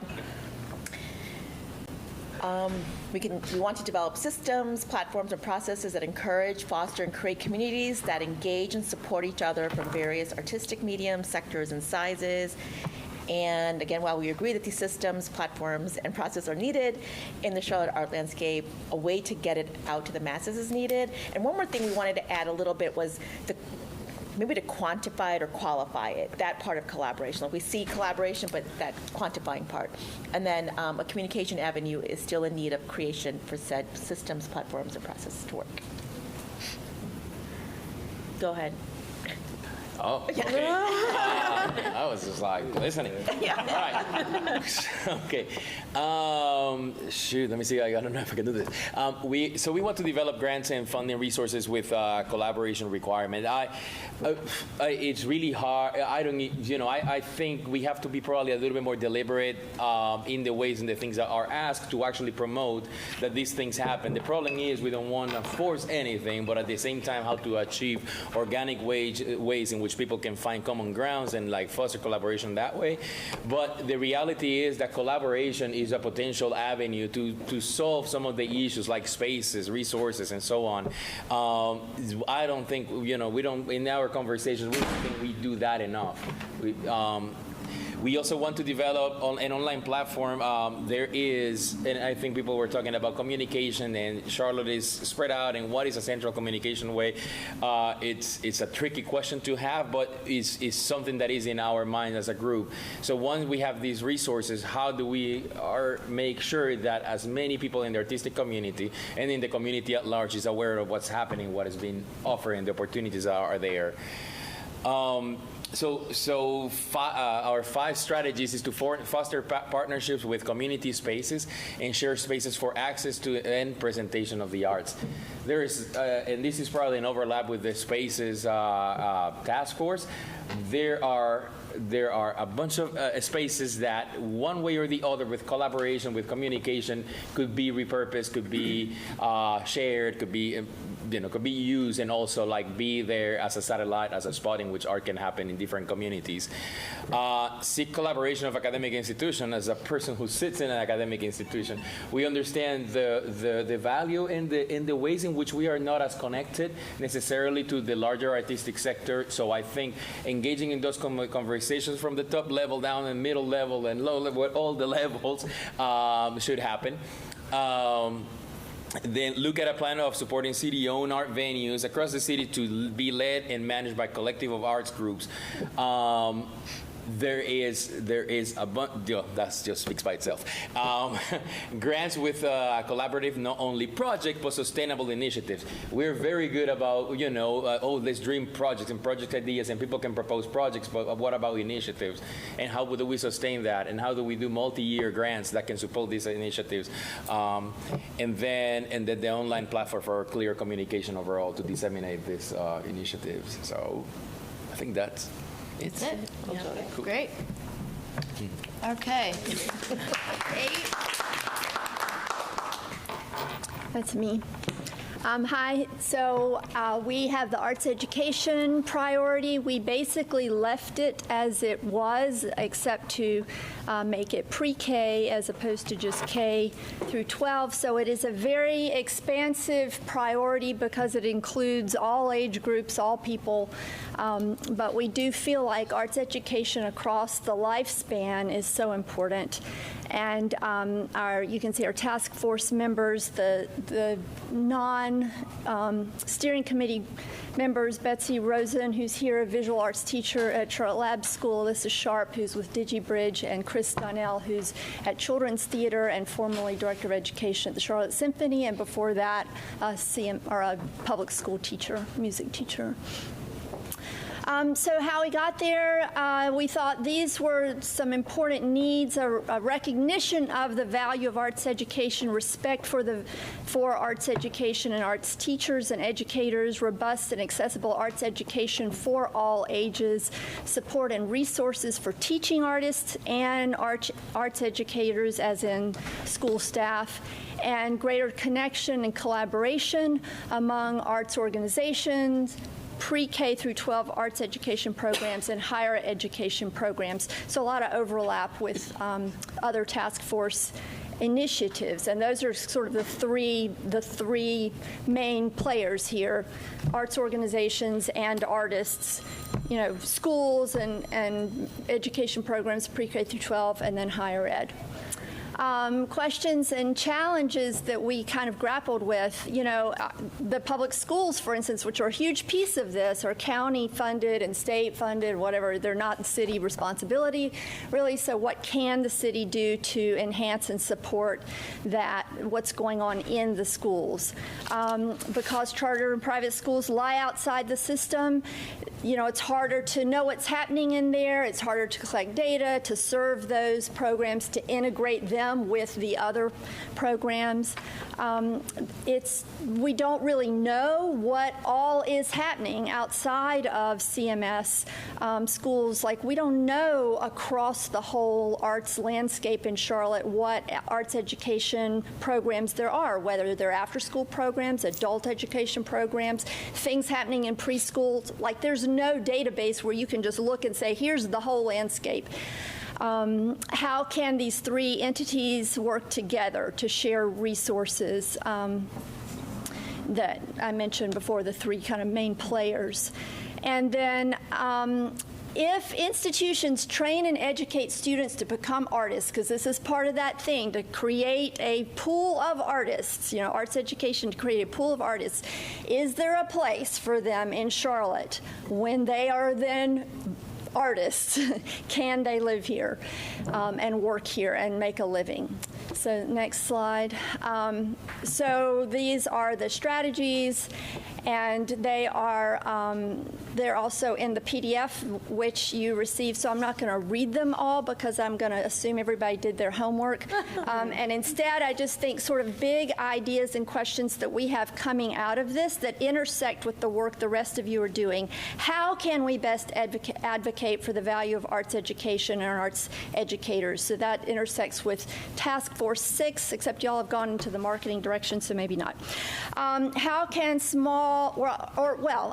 could there be grants specifically for arts educators? That's an intersection with Task Force 1. Could there be a city arts education coordinator, like an arts educator in residence, who would make connections across different groups, schools, and organizations to more closely connect the cultural sector and the educational sector, and to serve as a chief advocate for arts education? That's a Task Force 2 intersection. How do we create stronger connections and intersections with higher ed institutions? Carlos has mentioned this already. Things like professional development and training for artists and arts educators, internships, workforce development opportunities for pre-professional artists, adult education programs, and assessment and research support, knowing what's out there and what works and doesn't work.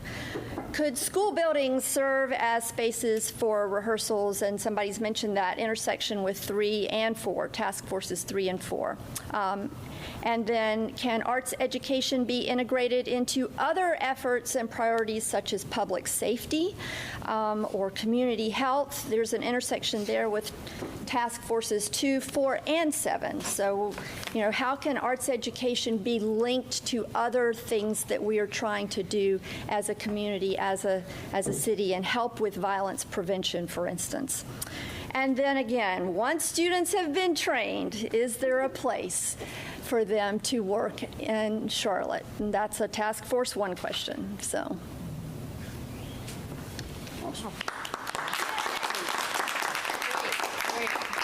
Excellent, excellent. Everybody gets a gold star. You did it right on time. Thank you so much. Okay, so let's have a discussion. I won't rush you through, but let's actually have a broad conversation. I asked you to hold your questions. What are some of the questions you might have? I have a few notes that I'd like to bring up if you're shy. Joanne? No, I have no questions. Okay, no questions. Okay. Questions that people had?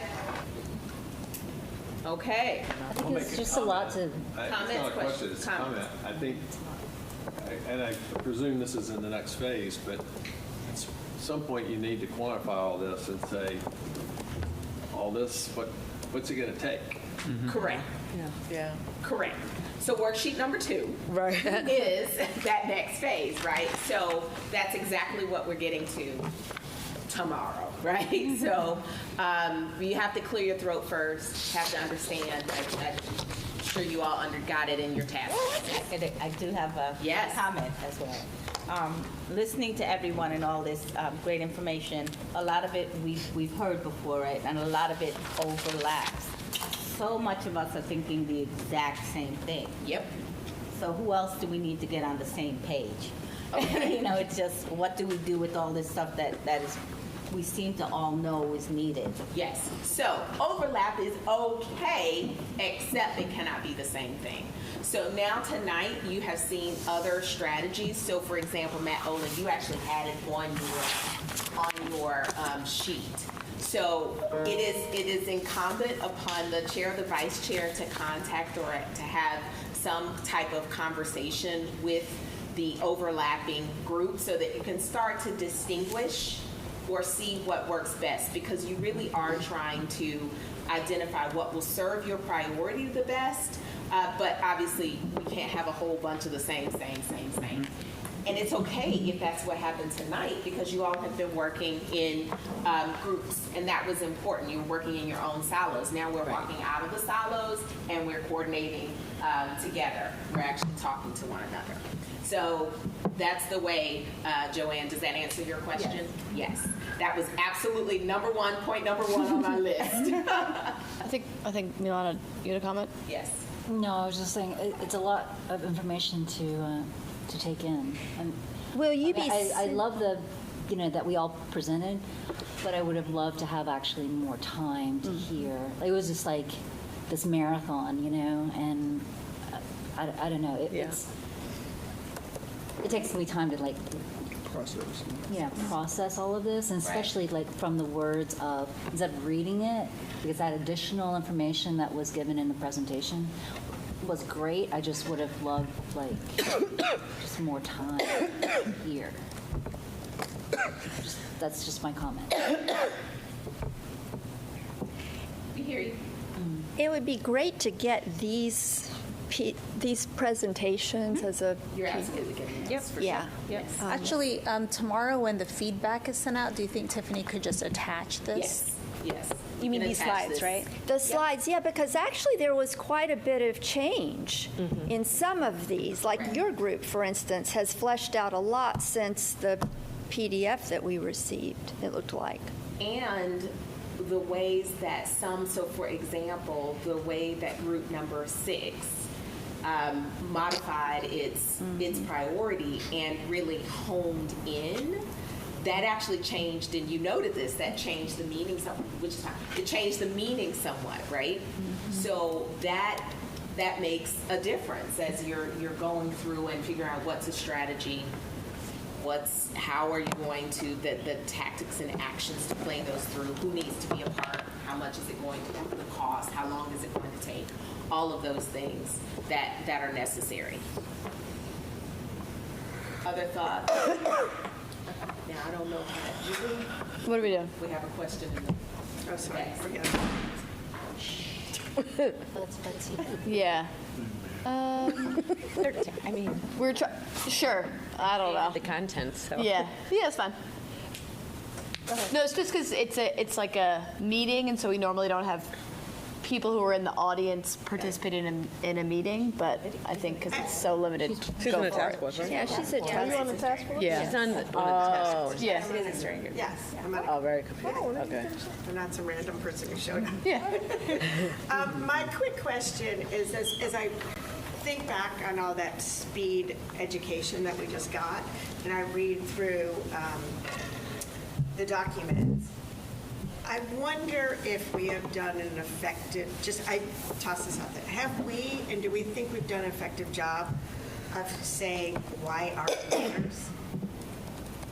Because to me, why art matters. Why art matters. She's saying, have we done an effective job of saying why art matters?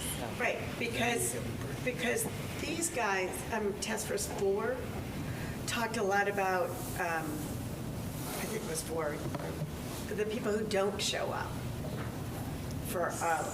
and take advantage of all that Charlotte has to offer. So it goes into both the question of that, how do we figure that out, but also, do people really know why it matters?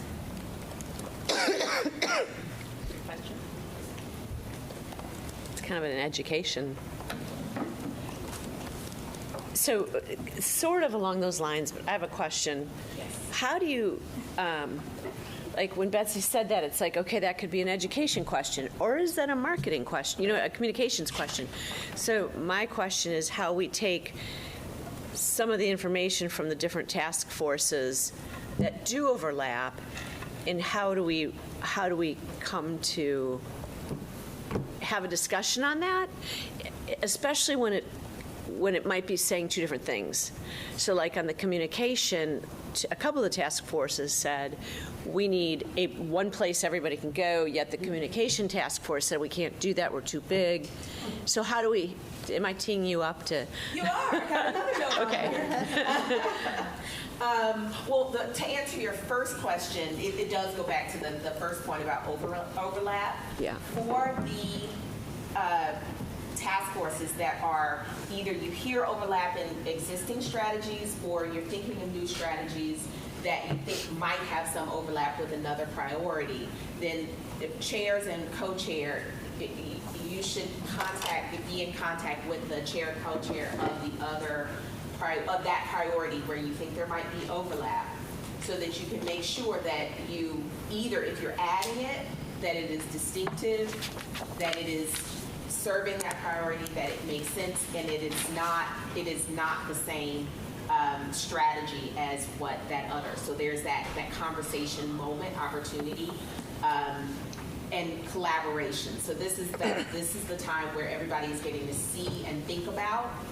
And yes, there is conversation after, and you have task force meetings to share this information back with your task forces, but also that collaboration with the other priority task force chairs. Can I add a question Yes. / suggestion? Yes. So, for example, one thing might be that when we move from this conversation, or even within this conversation, and we move to this exercise that we're going to end today with, which is a little bit free form, so that once you're done, you can go, right? But the thing is, the idea is you can be milling about, putting comments and feedback onto these sheets we have over there with the strategies for every priority. And as you're standing there chatting with your fellow task force members, you might start to coalesce around, you know what, I think this one really does fit under your priority better. Yeah. Or maybe this is, how we can kind of reorganize certain things. Is that one thing that can happen? Right, and it gets to the next point that you teed me up for, which is we heard some things that kind of might seem like they clash a little bit, decentralization versus centralization. We heard, and I'm saying versus, but it's always, as a consultant, I know nobody's ever gonna win if we go with a binary option. So it's really more like, for instance, around coordination. So when we think about the opposing views. So for instance, if you're on a task force and you heard, well, let's see, do I have an example here? Shoot, I didn't write an example there. Priya, do I have an example? What are you giving an example of? Example of two opposing strategies that Well, the communication Yeah, the one. communication. Well, I mean, the yeah. one Good you just example. brought up, Yeah. right? So this is the time to have that conversation where it's more about for our thinking, and my observation and listening and State of Culture report and understanding what's happening. It's really this coordination of what is happening across the board, and I actually heard that said, I think, in this conversation. So when you get over to the pages, if those people could talk together and start to bring that information back to their task forces. Again, you're not making any decisions unilaterally. You've created a great space for your task forces. But if you can make those notes and then take that back, so that now this is the space of communication between task forces. Okay. Other questions, thoughts? So go ahead. No, I was gonna say, because I kept like thinking about what you suggested, and I think it's the question of why art matters is actually a pretty difficult one, because you'll get many answers depending on who you're talking about. But I would say, maybe the idea of being deliberate on the why we as a city were centering the arts as a value, as a vehicle, as a means of expression, as a way of living in Charlotte. And being very upfront and deliberate about that, a statement of sorts of that I think we'll begin to communicate that we want to do this. And within that, we will find why art matters for the different individuals and ultimately, be the community we want to be in, I think. From my outside perspective, this is to me a question of coordination, because if I think about what Charlotte is Creative has done, what CLT, a lot of your work, why it is actually speaking to why art matters. I think maybe when we're talking about it's not increased awareness anymore. It's but the way that you have rephrased priority 6, it's kind of bringing that into the work that these organizations, and I mean, I know there are more organizations doing that, but that question has been asked and answered many times, I do think. Maybe the communication of it out needs to be different. Maybe it needs to be, like I said, it needs to be different, but that coordination of all of those factors coming together, because the information actually does exist. So when I heard you ask the question, my first answer in my head was, yes, you have actually many times answered. But what I hear you saying is it has not been communicated out in a way that is broadly received and understood. Julie? Yes, ma'am. Our task force has talked a lot about, I call it data, but it is the same thing, because as we've thought about how are we going to be able to, for lack of a better word, sell the funding levels that we need to underpin this plan, what we know is we have to be able to show how many people employed, what is the spin on the dollar, all those things that are, we all love the arts for their intrinsic reason. But for the people we're going to have to sell them on more of the external reasons for why this matters to us as a large community. So it's a both. But those hard factual numbers are really, I think, going to matter on the funding side. I think the other thing too is art is in just about every space, everywhere. Art is used in so many different ways that it tends to be put in the background. And I think there needs to be more of a push on showing all the places that art is used, or how it's used, or how it serves. I think art needs to be more spotlighted because it's used. It's just not, the value of it is not spotlighted. So finding a way to say, okay, art is used in therapy. art is its own language, it can cross borders, it can build, but all the different ways in which art is used needs to be more of a spotlight, and I don't see it. I see art everywhere, but, you know, people, it doesn't stand out. It's not at the forefront, it's just a part of everything. So just marketing is a huge thing, right? And also accessibility and that information and the organizations that use art, the education for them to show exactly what art is doing for them, and also them working to help us push art to the forefront. Melody.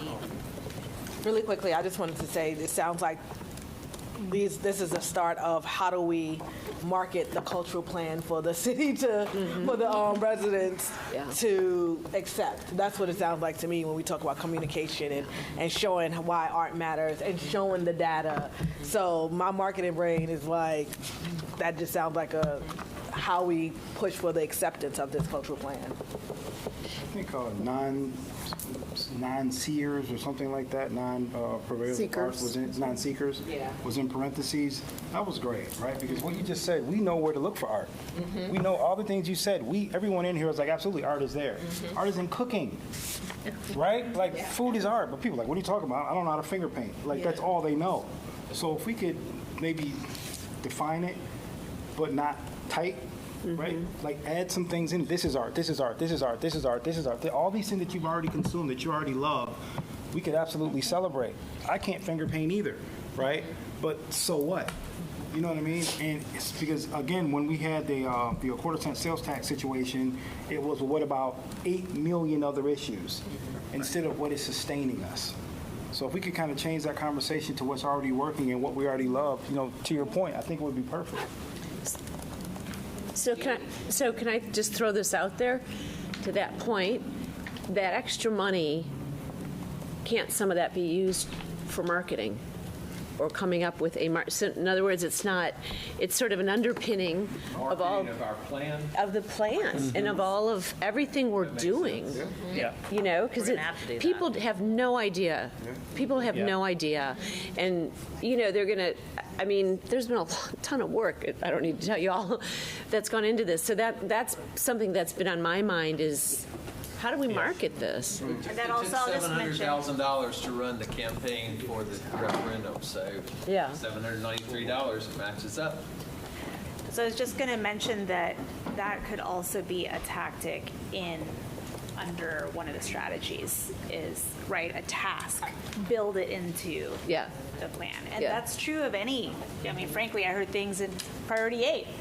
It's like, those are tasks that would appear in this next step, where it's built into, and then Task Force 1 figures out how to.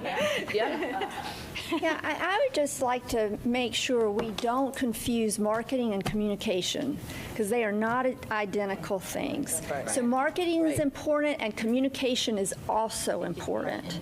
And within communication, informing, advocating for all of that, and that's not exactly the same as marketing, and we definitely need the whole range. So we don't want to just focus on marketing and not consider that we need all the other forms of communication to, you know, to talk about why art matters, to talk about what it is doing in our community, what it has the potential to do in the community, and then what is happening, what's going on, and why is that important. Thank you. Other thoughts or questions? I would just say on the note of communications, I think whatever we do, a shared language is really going to be important. I know we talked about like not defining and boxing us in, but I feel like sometimes because art is so subjective and kind of is in the eye of the beholder, we need to adopt a shared language around like what it is that we really mean when we are communicating to the public or to the powers that be. What is it? When you say that, what do you mean? So, you know, for our group, we thought it was really important to be inclusive in the language, right? So LGBTQIA, historically marginalized. What do those terms actually mean? Who are we speaking to? And so as we think about communication strategies, as we think about marketing mediums, just making sure that we come up with like shared language so that we're all on the same page. Joy, would it make sense then, so for example, with the examples that you just shared, if your task force is defining those terms in certain ways that, like you had one slide that was defining the values. So that was helpful because we knew what you specifically meant by those values. So if there are ways that certain, like task forces are defining certain things that are in their strategies or priority statements, maybe it would make sense to ask the task forces to offer those definitions so that then the steering group can actually look at them, understand them, see if we're all on the same page about them. And then, because I think what you're saying, what I hear you saying anyways, having a common understanding of what is meant by what's in this plan is going to be essential if we're going to actually make progress on, have the plan be understood and implemented. And so then I would think an appendix would be a terminology that's in the plan. And it's not just technical terms like what is a cultural plan or not just a cultural plan, but the things you're saying. And I think another observation that I'm kind of remembering now is that there's a spectrum here of like standardization to kind of ad hoc, if you will. So the standardization being exactly what you just talked about, anything from language to quality to anything from language to quality, take those two, to the level of the definition of art we're not trying to put that in a box, right? So moving along, and things can be closer to this end of the spectrum or closer to that one. So that is something else that I heard in the strategies that were put forward and in this conversation as well. I think that the definition of art we should just stay away from. But what can it do? What does it do? That's what we need to do. And I think the difference, and my recommendation, I haven't looked at the second worksheet, but I almost feel like you're exactly right in the difference between marketing and communication. I think every task force needs to have their own communication plan.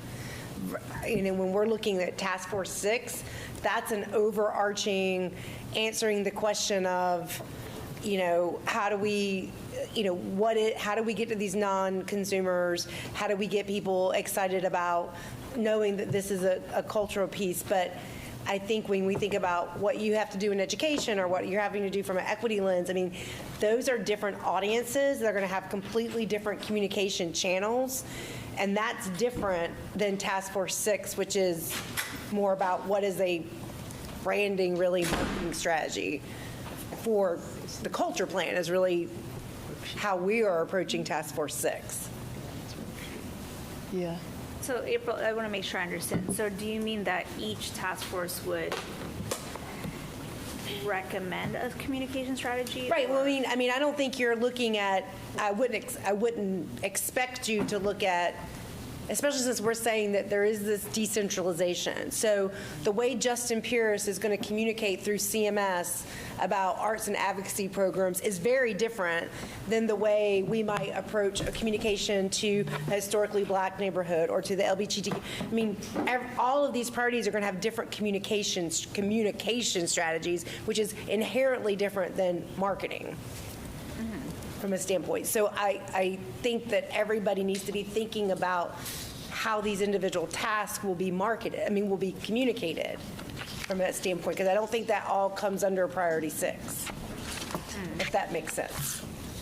I think I understand what you're saying, and I guess if I'm going back to, I think what I heard you saying, Meg, is that if we're thinking of the various types of communication that need to be covered, I guess, by the plan, then I think that there needs to be some place for what you're talking about within, and maybe it is priority 6, but it's a subset, like it's one strategy. I don't know. But I would completely disagree with that, because priority 6, unless you're asking priority 6 to go meet with every single task force and create their own communication plan, because there's not going to like an in the moment solution, but I'm not sure. I haven't really fully thought through exactly what you're saying. I actually have thought through exactly what you're saying, but I haven't thought through the implications. I think the solution may be if we were to modify. This is worksheet number 2. So when we leave here, we get all our notes together, we get your filled out survey, and send this all back to you tomorrow. This is the next step for your task force to complete this worksheet number 2. So Charles Bowman, this is the question you've been asking. I'm gonna let my co-chair take it from here. I'm getting punished now for maybe going on vacation. There you go. You got to pay for that vacation. So yes, here you see the description of what it is, of course, but then moving into the steps. So the steps are, what is this? And this is, Matt, when you were saying this is going further into the steps because you reviewed your worksheet number 2. And then right over the cost estimate, and we want the $1 sign, $2 sign, $3 sign, $4 sign, unless you know, like broadly, but unless you know specifically, but broadly, this is what we're looking for the cost estimate.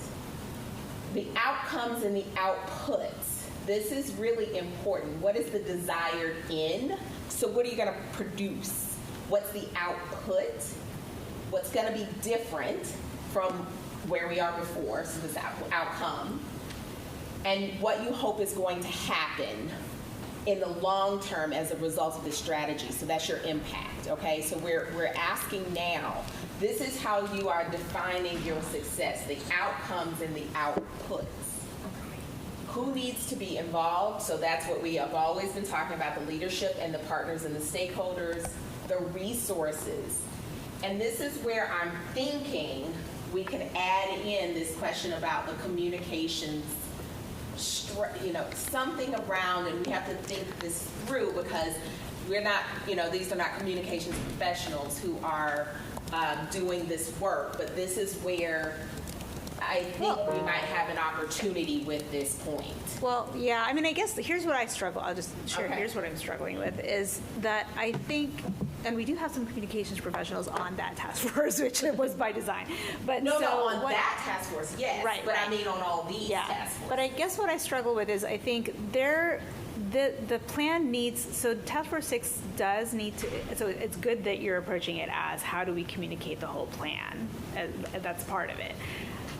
And some of it is how do we communicate about arts and culture in Charlotte-Mecklenburg. So the thing is that because this plan is meant to be understood by and used by so many different entities and even sectors, it's not even just people in the arts and culture sector, but partner sectors, individuals, officials. Though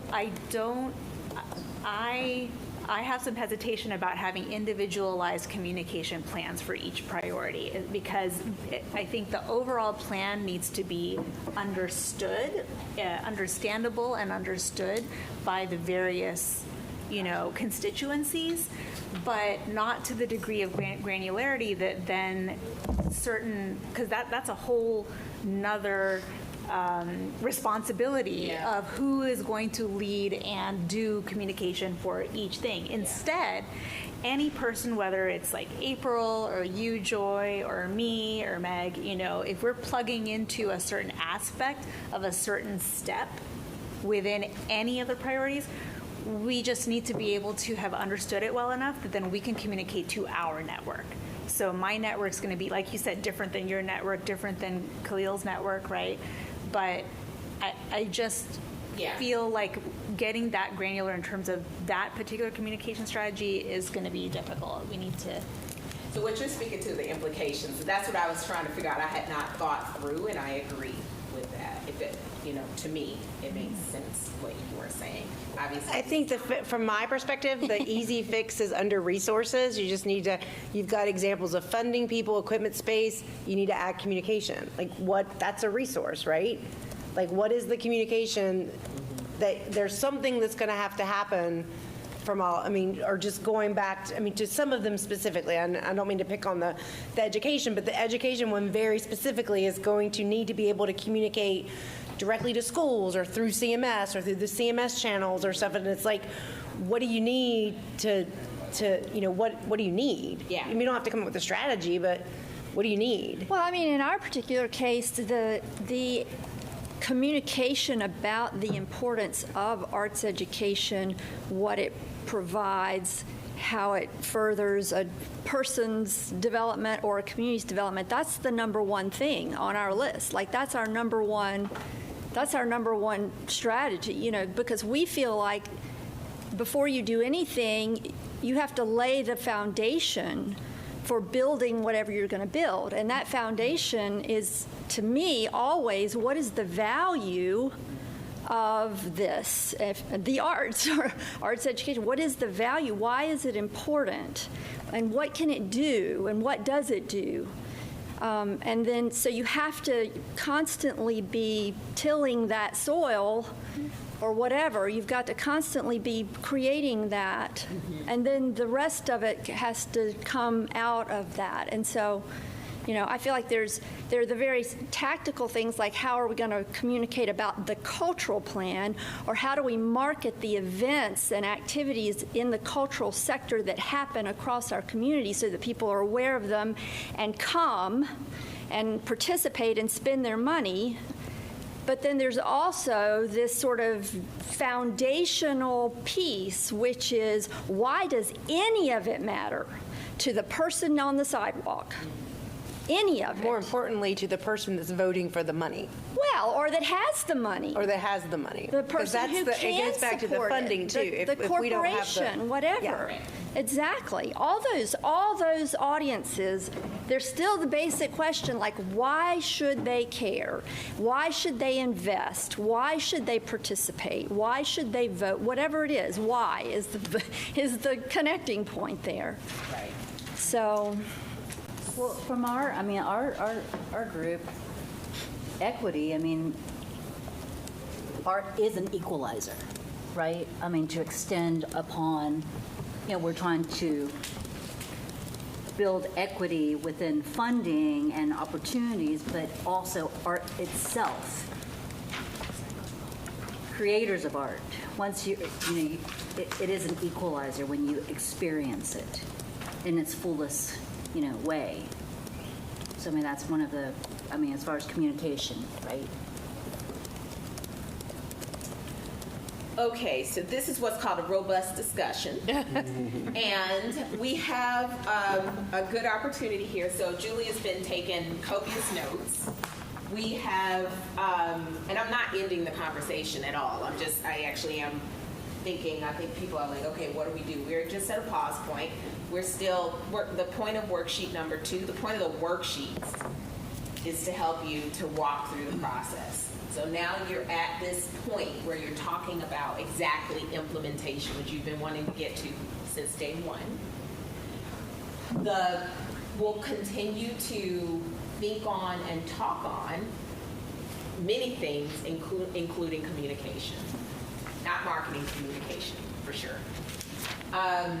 So I wanted to show you this because it was so relevant to that part of the conversation, but also because this is where you are going with your groups now between May 26th and June 5th. 6th. They have till 6th, yeah. The 6th is the last day they can submit them. Yeah, yeah. Right. Okay, all right. Boss says it. Okay, so that said, I'm going to go back for a second and say that we are going to, Julie, if you could go back. Sorry, Joy. One thing I just noticed on this that I want to throw in here, which I just realized. Sorry, Joy. Can you go back real quick to that? Yeah. So I am noticing, and I'm gonna suggest we ask Task Force 1 especially, putting you on the spot a little bit, but this is the question is for the whole group, but especially Task Force 1. I'm realizing that the ranges we have in here are, I think, not high enough for this city. I think these were in here from the example that we used from Kingston that people have, which is a much smaller city. Correct. Can we use just like 5 minutes or less right now, probably less, to say what do these need to be changed to, like tomorrow? Yes. Right? Yes. So that our task forces can use the correct ranges for our community. So if you can see, And just, need to add a couple zeros. yes, exactly. So let's start at the bottom. What's $4 signs? What's the highest? $4 sign? 10 million? That's more than 10. Oh, it's at least If you're 10 going to do million. a cultural, if you're going to do what you're talking about $300 million. I mean, I'm serious. yes, yes. But I guess because there may not be a lot of specific steps at that It depends rate. on what you're asking. Yeah. If you're asking for the task, our task Yeah. is to go and talk to influencers Right. about, I think we could get $20 million in a year from now. All that costs is time. That's 2 or 3 people having a conversation. If you're talking about executing some of these ideas, and I'll use the space as the prime example, you're going to create a cultural district. You're literally in the hundreds of millions of dollars. Right. So Charles, that hundreds of millions of dollars would come from the developers, wouldn't it? Well, it could be. Right? I mean, so that's so then the question becomes, is that part of the advocacy necessary at the state level to get the tax appropriations? Then that's the tax. Sorry, We're but I just just trying want to figure out to, how we much just, should yeah, be for the what dollar should sign. be that dollar sign range? Yeah, that's what we just, so, and maybe we need to add a $5 sign for things like that and make it $100 million or over. Yeah, I guess I'm just Well, trying. maybe we I'm need to trying have a capital I'm trying to get number. my head around the task here because Yeah. to go from where we were, Yeah. task force number 1, worksheet 1, ideas, to how do we get to where we need to be, which is a cohesive, articulate, well-positioned plan, okay, to what you're talking about, how do I build for the 20th year? Those are 3 very different pieces and components of this. And we need to address all those. But right now, I mean, I personally am focused more on where are we going to find $12 million when fiscal year 2025 comes around? 100%. And what I'm saying is this plan, I hear you, yes, and we do need to solve that.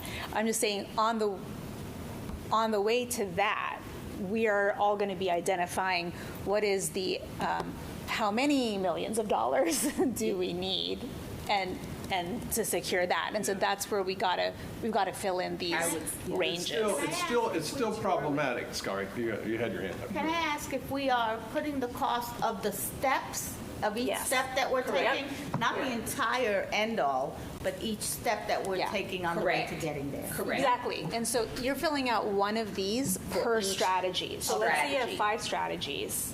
You're going to fill out 5 worksheets. Okay. And yes, you're putting a dollar sign next to each step. Okay. And so again, there may be a step that costs almost no money. Right. And then there may be a step that costs $500 million. And instead of us coming up with this, is there a comparable city or like a worksheet that was used for another city outside of Kingston that's comparable to Charlotte? I would look at Dallas. Yeah, you have Dallas. We can look at, I can send But you. is the implementation plan? The implementation No, plan to is send not it. in there because I mean, the implementation plan is in there, but the cost ranges. The cost ranges. Or not the cost ranges, you mean literally the estimates for how much something costs in a comparable city. So, think that's in yeah. Dallas. Could you maybe check and Yeah, then, I'll check and see. so Lord can send a link. So, because Dallas is more. Is the most comparable, I the think, most in terms of Yeah. numbers. Yeah. I think And the size of it projects. feels like the answer to the original question is either $5 signs at 100 million, or the top out, and then we can extrapolate. Back it out. But we're talking 2 different things too, which I I understand would what say to Charles each is committee is that, one, you're talking, how do we have funds for operations for individual artists and annually funded groups, blah, blah, blah. So that's sort of like the 12 million we're using now. Then we'll have some other conversations that are about capital dollars. Correct. And I would say, put a C next to those, because they are not the same as annual dollars to support the ecosystem of the arts. Totally agree. Yeah. Totally agree. Right, but a lot of these things are, not but, and a lot of these things, so some of these things are going to be annual, needing ongoing basis type initiatives, and some of them may not be. Some of them may be distinct, acute initiatives or projects. So, because again, eventually, when all this gets compiled by the consultant team, I mean, part of this too, do we have time frames? I don't think we have. Yeah, we do have time frames. So things are going to be phased as well, because you're indicating, is this in the first year only? Is this a 3-year thing? Is this every year, all 10 years? And so we do still need to have all of those filled out so that we actually see like how many dollars over what period of time is needed. And so the annual operating dollars is essentially one line of many lines that are going to be in this and that have to be provided for. So when we're working toward identifying sources of funding, it's not just for annual operating dollars, it's for all of the other things as well. Yes. Yes. Yeah. So I'll tell you what, guys, I think you're headed down the wrong path here. I just have to say it. Because right now, we got nothing. We got no money past the money we're allocating. So task number one has to be convincing the decision makers. Decision makers are the people who've already written a check. Will you write us another check? And you're asking that after they were told they weren't going to have to write another check of the corporate decision makers. And so Are it's you great. It's talking great to about have the ramp up time? No. No, I'm just talking saying- about having operating funds for 20. It's great. I'm not saying don't have a big vision, because this place has been built on a big vision. Have the big vision. But right now, we've got to figure out, right now, all we have is, we had $12 million, and we've effectively distributed it all. So fact number one is, who's going to buy our plan? 100%. Who's going to buy our plan? Who do we have to ask to buy our plan? Well, That's not a rhetorical question. right. It's a city, it's a city staff, it's a city manager, maybe the county manager, although they're not represented here. It's corporations like the one I used to be in and you're in. And I can tell you, right now, if you walked in a room, they're in a corporation that's going to write you a check because you don't have a plan. I know we're working on a plan. So I guess what I'm saying is I think you have to take this in steps and sections. And right now, we have to produce a plan that people will buy into to write the next check. Otherwise, there aren't going to be the groups around the table to go to the next step. Charles, so I agree with everything you just said, but I don't see how that differs with what we're saying, because we have to have a plan to take 2 people, and that includes... Dollar sign you're going to put on this plan, people are going to freak out. People are going to gag. You don't want to put the 100 in. If you want to put everything that we've talked about here and get all the priorities, and that this is where we want to go, and you put that dollar plan out, that.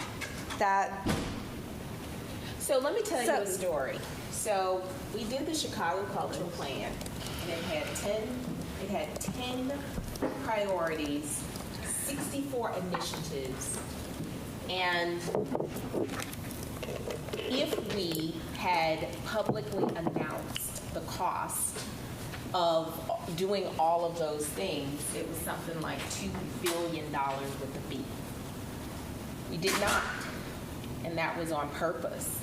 And within 4 years, within 2 years, the plan was over 60% implemented. Within 1 year.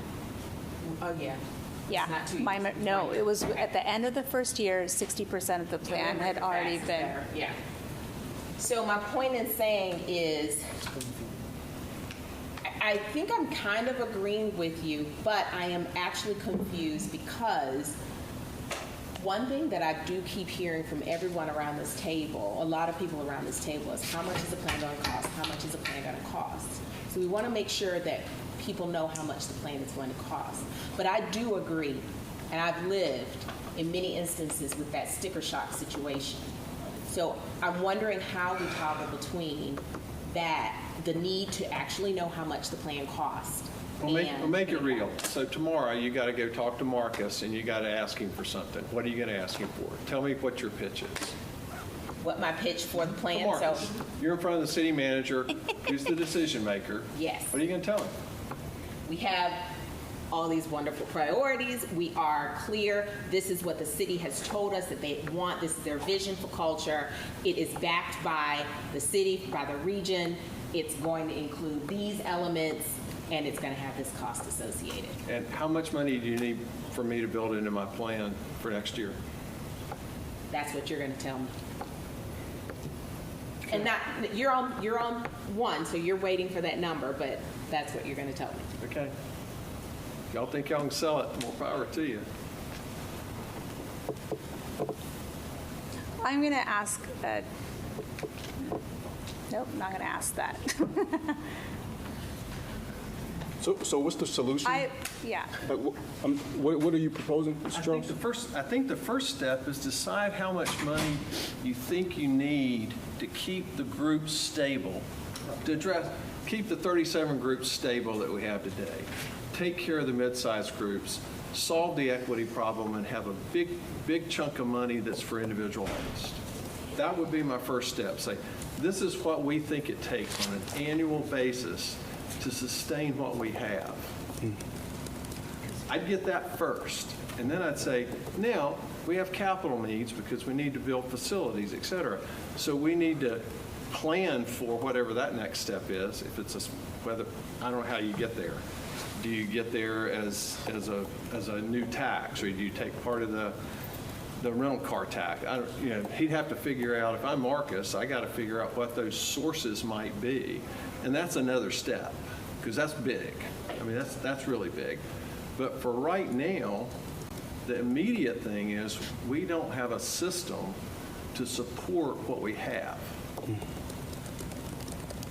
Do we? Well, that's how we got here. Let's remember that's how we got here. That's what I was about to say. Yeah. We've gone through. Yeah.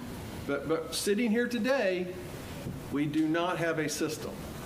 But we're building one. That is what the point of this exercise is. This room, the tables that we've been at, right, are the best minds, the most creative minds we have in the city. At the end of the day, they're not the decision makers. We don't get to make the decision. We don't get to make the decisions. We don't get to make the plan. We can make a plan and we can put the plan in front, but we don't get to make the decision. We've already been blindsided. Well, I think the thing that we have to be careful of is and I think Charles has said it well, is that we got here because there was a sense by the city manager and others in the community that we were not able any longer to sustain the arts groups and the artists that we already had. That we were in a deficit funding situation.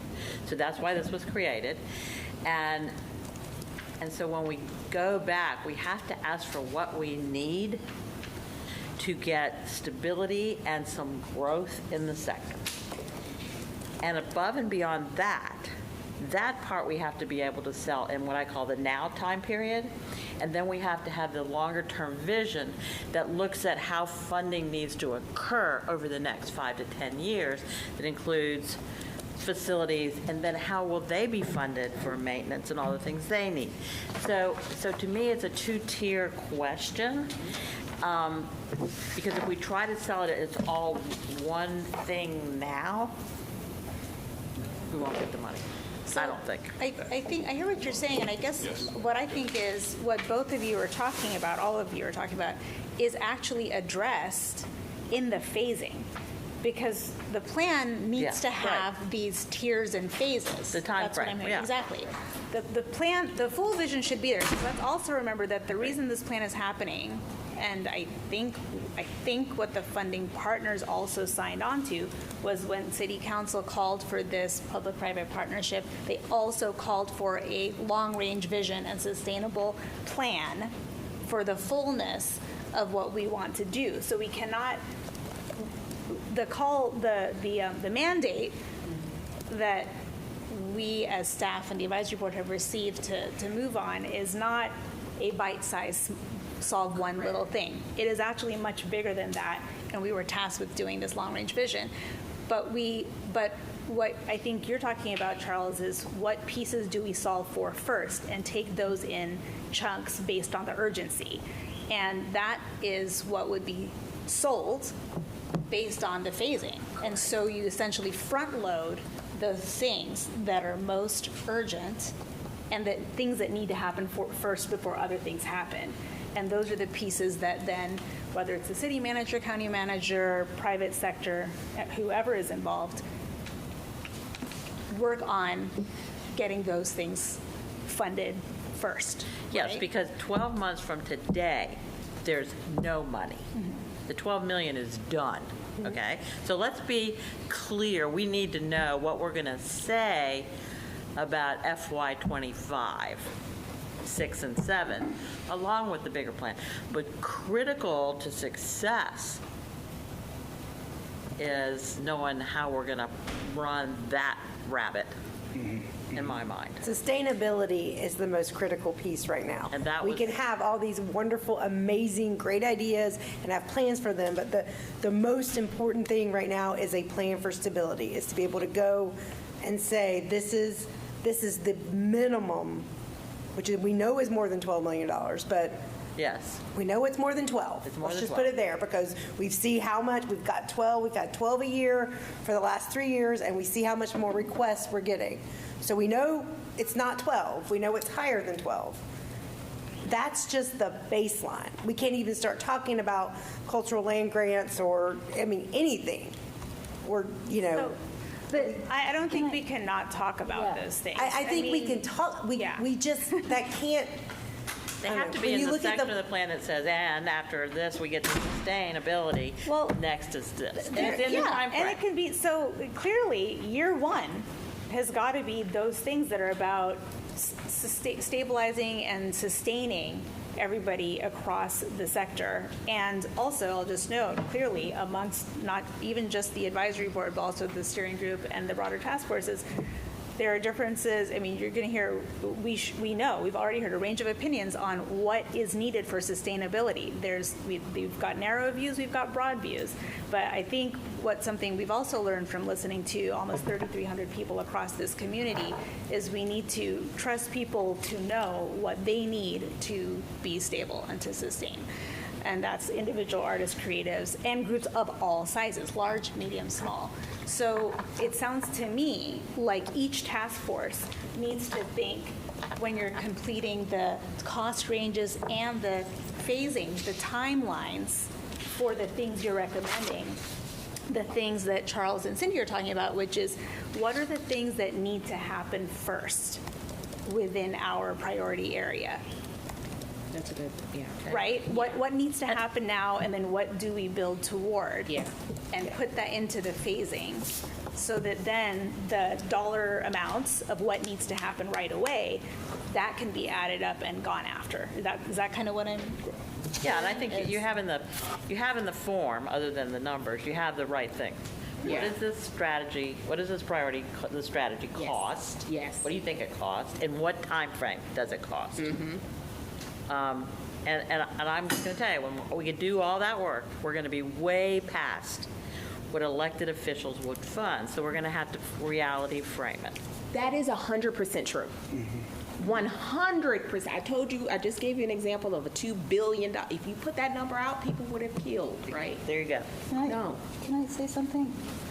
Okay, so honestly, I would not be at this table if it was just short term.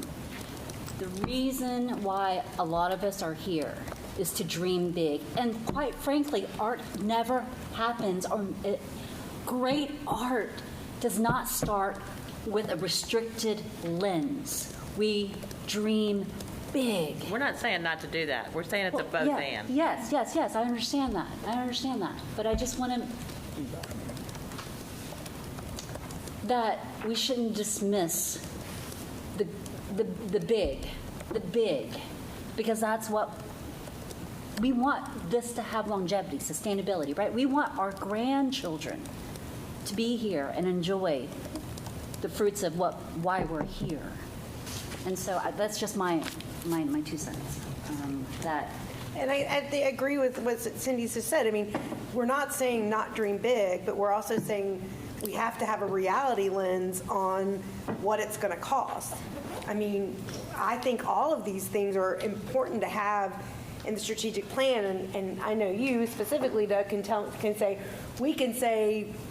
you know, a facility or whatever is going to cost X, and 5 years from now it's going to cost 100 times X because of the way inflation, everything's going. So we can have these plans. I mean, again, we're not Chicago, and we don't have Chicago's money, or we don't have the cultural facilities, but I don't see how we can put money on the big picture. I know we can put money on what we need for the next 3 years. We can put money on that. I don't know how I think we put the big ideas out there because we need to show there is a vision. I don't know how we put money on that in a market where we are right now. And I mean, how much has construction costs changed since you started looking at your project? I mean, 3 times. Yeah. I mean, I really struggle with putting a number, 2 billion, whatever it is, on what the big thing is. Because I know these elected officials and where their head's going to go. And I know these corporations, and I know how tight every corporate budget is right now. It's just reality. I mean, it's just reality. There's nothing wrong with dreaming big, but this is not a market. It's a very different market than 3 years ago when we went asking the corporations for this money. I know I don't have it again. So I'm just, reality is we got to have a dose of reality about what we're asking for too. Hearing what you're saying, one thing I also heard about from the communications planning perspective, especially number 6, is around this first year communications, not just not marketing for sure, but what is that communications? And I guess my question to you is, from your perspective, do you think it lives in number 6 that the communications plan for this first year is almost even its own call out? Probably. I mean, to me, the most important thing, I just go back to me, the most important thing is figuring out why the non-consumers are not consuming. That is the number one thing. If we're going to increase earned revenue, if we're going to sell more tickets, if we're going to get more people to come, we have to figure out why they're not coming. Because the people who love the symphony go to the symphony. The people who love the ballet go to the ballet. The people who love shows go. They told us in a lot of different ways. Now, I agree. It needs to be continually fed. That information does. We, in this process, asked exactly those questions and parroted back that what we heard very much. They felt barriers. They had so these priorities speak to exactly those things of why people are not participating in culture in different ways. But again, I'll go back to Joy. You had people participate who wanted to have a voice in the culture plan. I go back to saying this is a really big city of a lot of people who are not consuming art right now. And so they wouldn't have gone to your sessions and they wouldn't have filled out forms. And if we want to get the money that we need to get to make the big vision happen and to make us a cultural destination, we have to change people's minds who are not consuming art right now. Or we have to figure out how to get them to consume art. There's no other way. I'm agreeing with you and saying that as a dedicated part of this plan, we went very hard in those neighborhoods and actually having ambassadors speaking all different languages and go in those. And again, I'll just be transparent and I'll be whatever. Did you go to South Charlotte? Did you really go down into Ballantyne, into the places where they're not coming up or they're not coming out? I mean, it's one thing to go east to west. Okay, yes. Because there's a lot of places where. I understand what you're saying. We didn't. 3,300 people is not the population. It's not the population. I understand what That's you not are going to saying. move the needle. It was a representative sampling, 100%. Understanding what you're saying. That said, when we got the representative sampling, they did tell us some things, and through that, we got the priorities, and we're able to move forward. So I understand, I appreciate your passion for making sure this happens. So I think in answering the question, the road to the city council, and what we hear is that first year, this initial piece you got between tomorrow or May 26th and June 6th to get to that second worksheet. And what is necessary. Now, We have to figure out on the dollar signs, but we know for the first year, that's what you're asking, how much it's going to cost in that first year. It seems like that's what I'm hearing.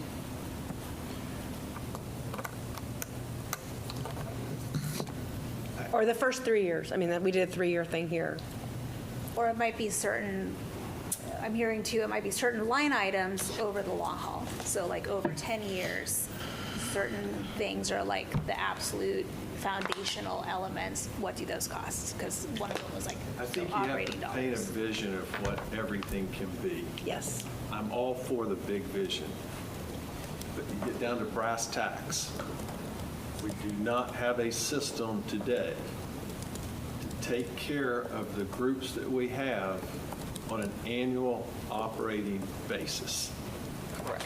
And what you have is a patch, it was an emergency move by Marcus Jones and Michael Marsicano. They raised the money. That's what we have. That's what we're operating on today. Yes. Without that, we don't have a system. We don't have, and I know this is part of the plan, but that's what we've got to get to soon. The big vision can, I think, come later with a lot of other salesmanship, marketing, communication, education to build the grand city. But I think we got to face reality that I don't want these groups having to live hand to mouth. And I don't want the small artists and the local artists that have gotten a taste of what it's like to have money available for them to use to lose it. Right. Right. So We don't have a funding source right now for it. Yes, I think everyone agrees about that. But that's what I think our laser focus needs to be on, because we can't be sitting in March next year trying to put it on paper. I mean, it's got there's a very immediate need, and not discounting anything anybody has said. Hear what you said. Before I see people hacking up, so I want to ask you to do a final thing for me. On the tables over there are each of the strategies under the priorities. So there's 1 or 2 sheets per priority or task force. I only want you to, don't cheat. I only want you to use the green or the yellow because we want to understand the strategy. If it's green, it's green light. The strategy is clear, ready to be further developed in worksheet number 2. This is what you are walking around, particularly walk around to other task forces. This is the big point. Walk around to other task forces or priorities, not the ones you were sitting on. If you give it a green dot, you can write a comment. There's sticky notes. You can also write a comment if you would like. That's fine. But the green dot kind of means this is clear, no questions. It looks good. Go on to worksheet number 2. The yellow dot is caution. The yellow dot means it needs further clarification. The yellow dot could also mean there's overlap.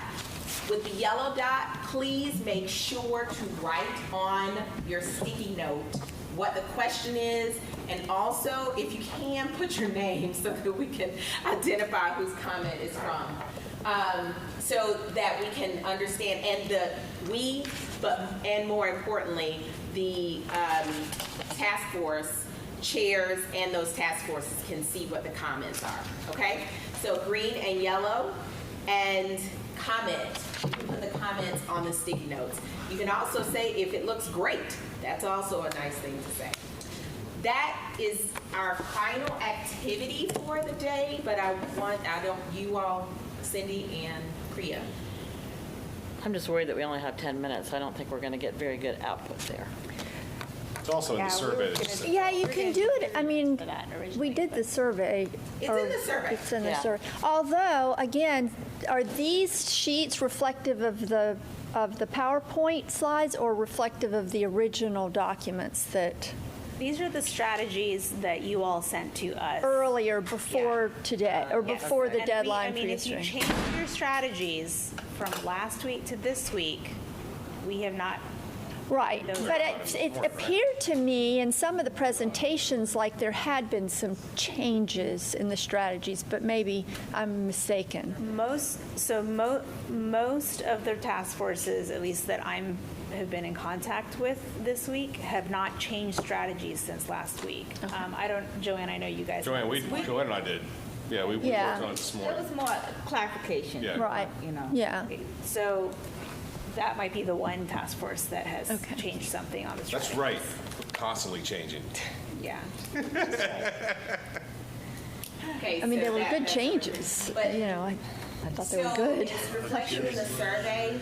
So if you, we would love to, if you would just kind of peruse, it was really to the same point of people giving feedback in different ways, right? You want to have an opportunity to talk to people who were part of these conversations. So this is a good time to be able to do that, to provide your written feedback. You can always write it on the survey. And you can also contact each other. Yeah, I was going to say, well, I think we want to capture it though. Okay, because we want all Yeah. task That's forces, true. you're all going to receive all the feedback so you can see what people have recommended to each other, the feedback that's been given, so that you can also see how we get to things in the next step. So Transparency is, that's an important point, the transparency of how this happens. So, Yeah. yeah. So if you haven't been able to take the survey yet, which I know most of you haven't, because as of this morning or last night, 6 people had taken the survey. So if you haven't been able to take it yet and you think you're not going to be able to take it tonight or tomorrow morning before 10 a.m., which we've done a teeny little extension, I think, with Tiffany doesn't know about. This is a deal. This is the way, I just want to say, do this. Take 10 minutes can do and this. put your most burning feedback right now if you just know that you're not going to be able to take the survey tonight or tomorrow morning first thing. That's a good thing, because we're feeding this back to you so that you can take it back to your task force. If it takes us longer to get it back to you, then we got to get it back by June 6th, right? So it's a short turnaround. So we want to be able to give you as much time as possible. Which is why we sent it out last week, but yes. Correct. Yeah. Absolutely. Okay. Thank you all. I'm not closing out. You all do. Nice shirt, Matt. Do we have anything, Julia, I don't remember what the last slide is. Nope. Oh, yeah. Here's this the is survey. survey. If anyone wants to use it, even plugging the survey, here's a QR code. I think it's probably kind of tough on mobile. Oh, you can have more. I have more. Oh, yeah. I have more. I'll give you another. Might be a lot of. Too many. I have more. Yeah. A little dense for mobile. We can try it. Okay. Yeah, we should do it on our nonprofits. What are you talking about? Suck up to me, please. I think it's more me saying I think the last slide, which is like next steps, which you've already talked about. Yeah.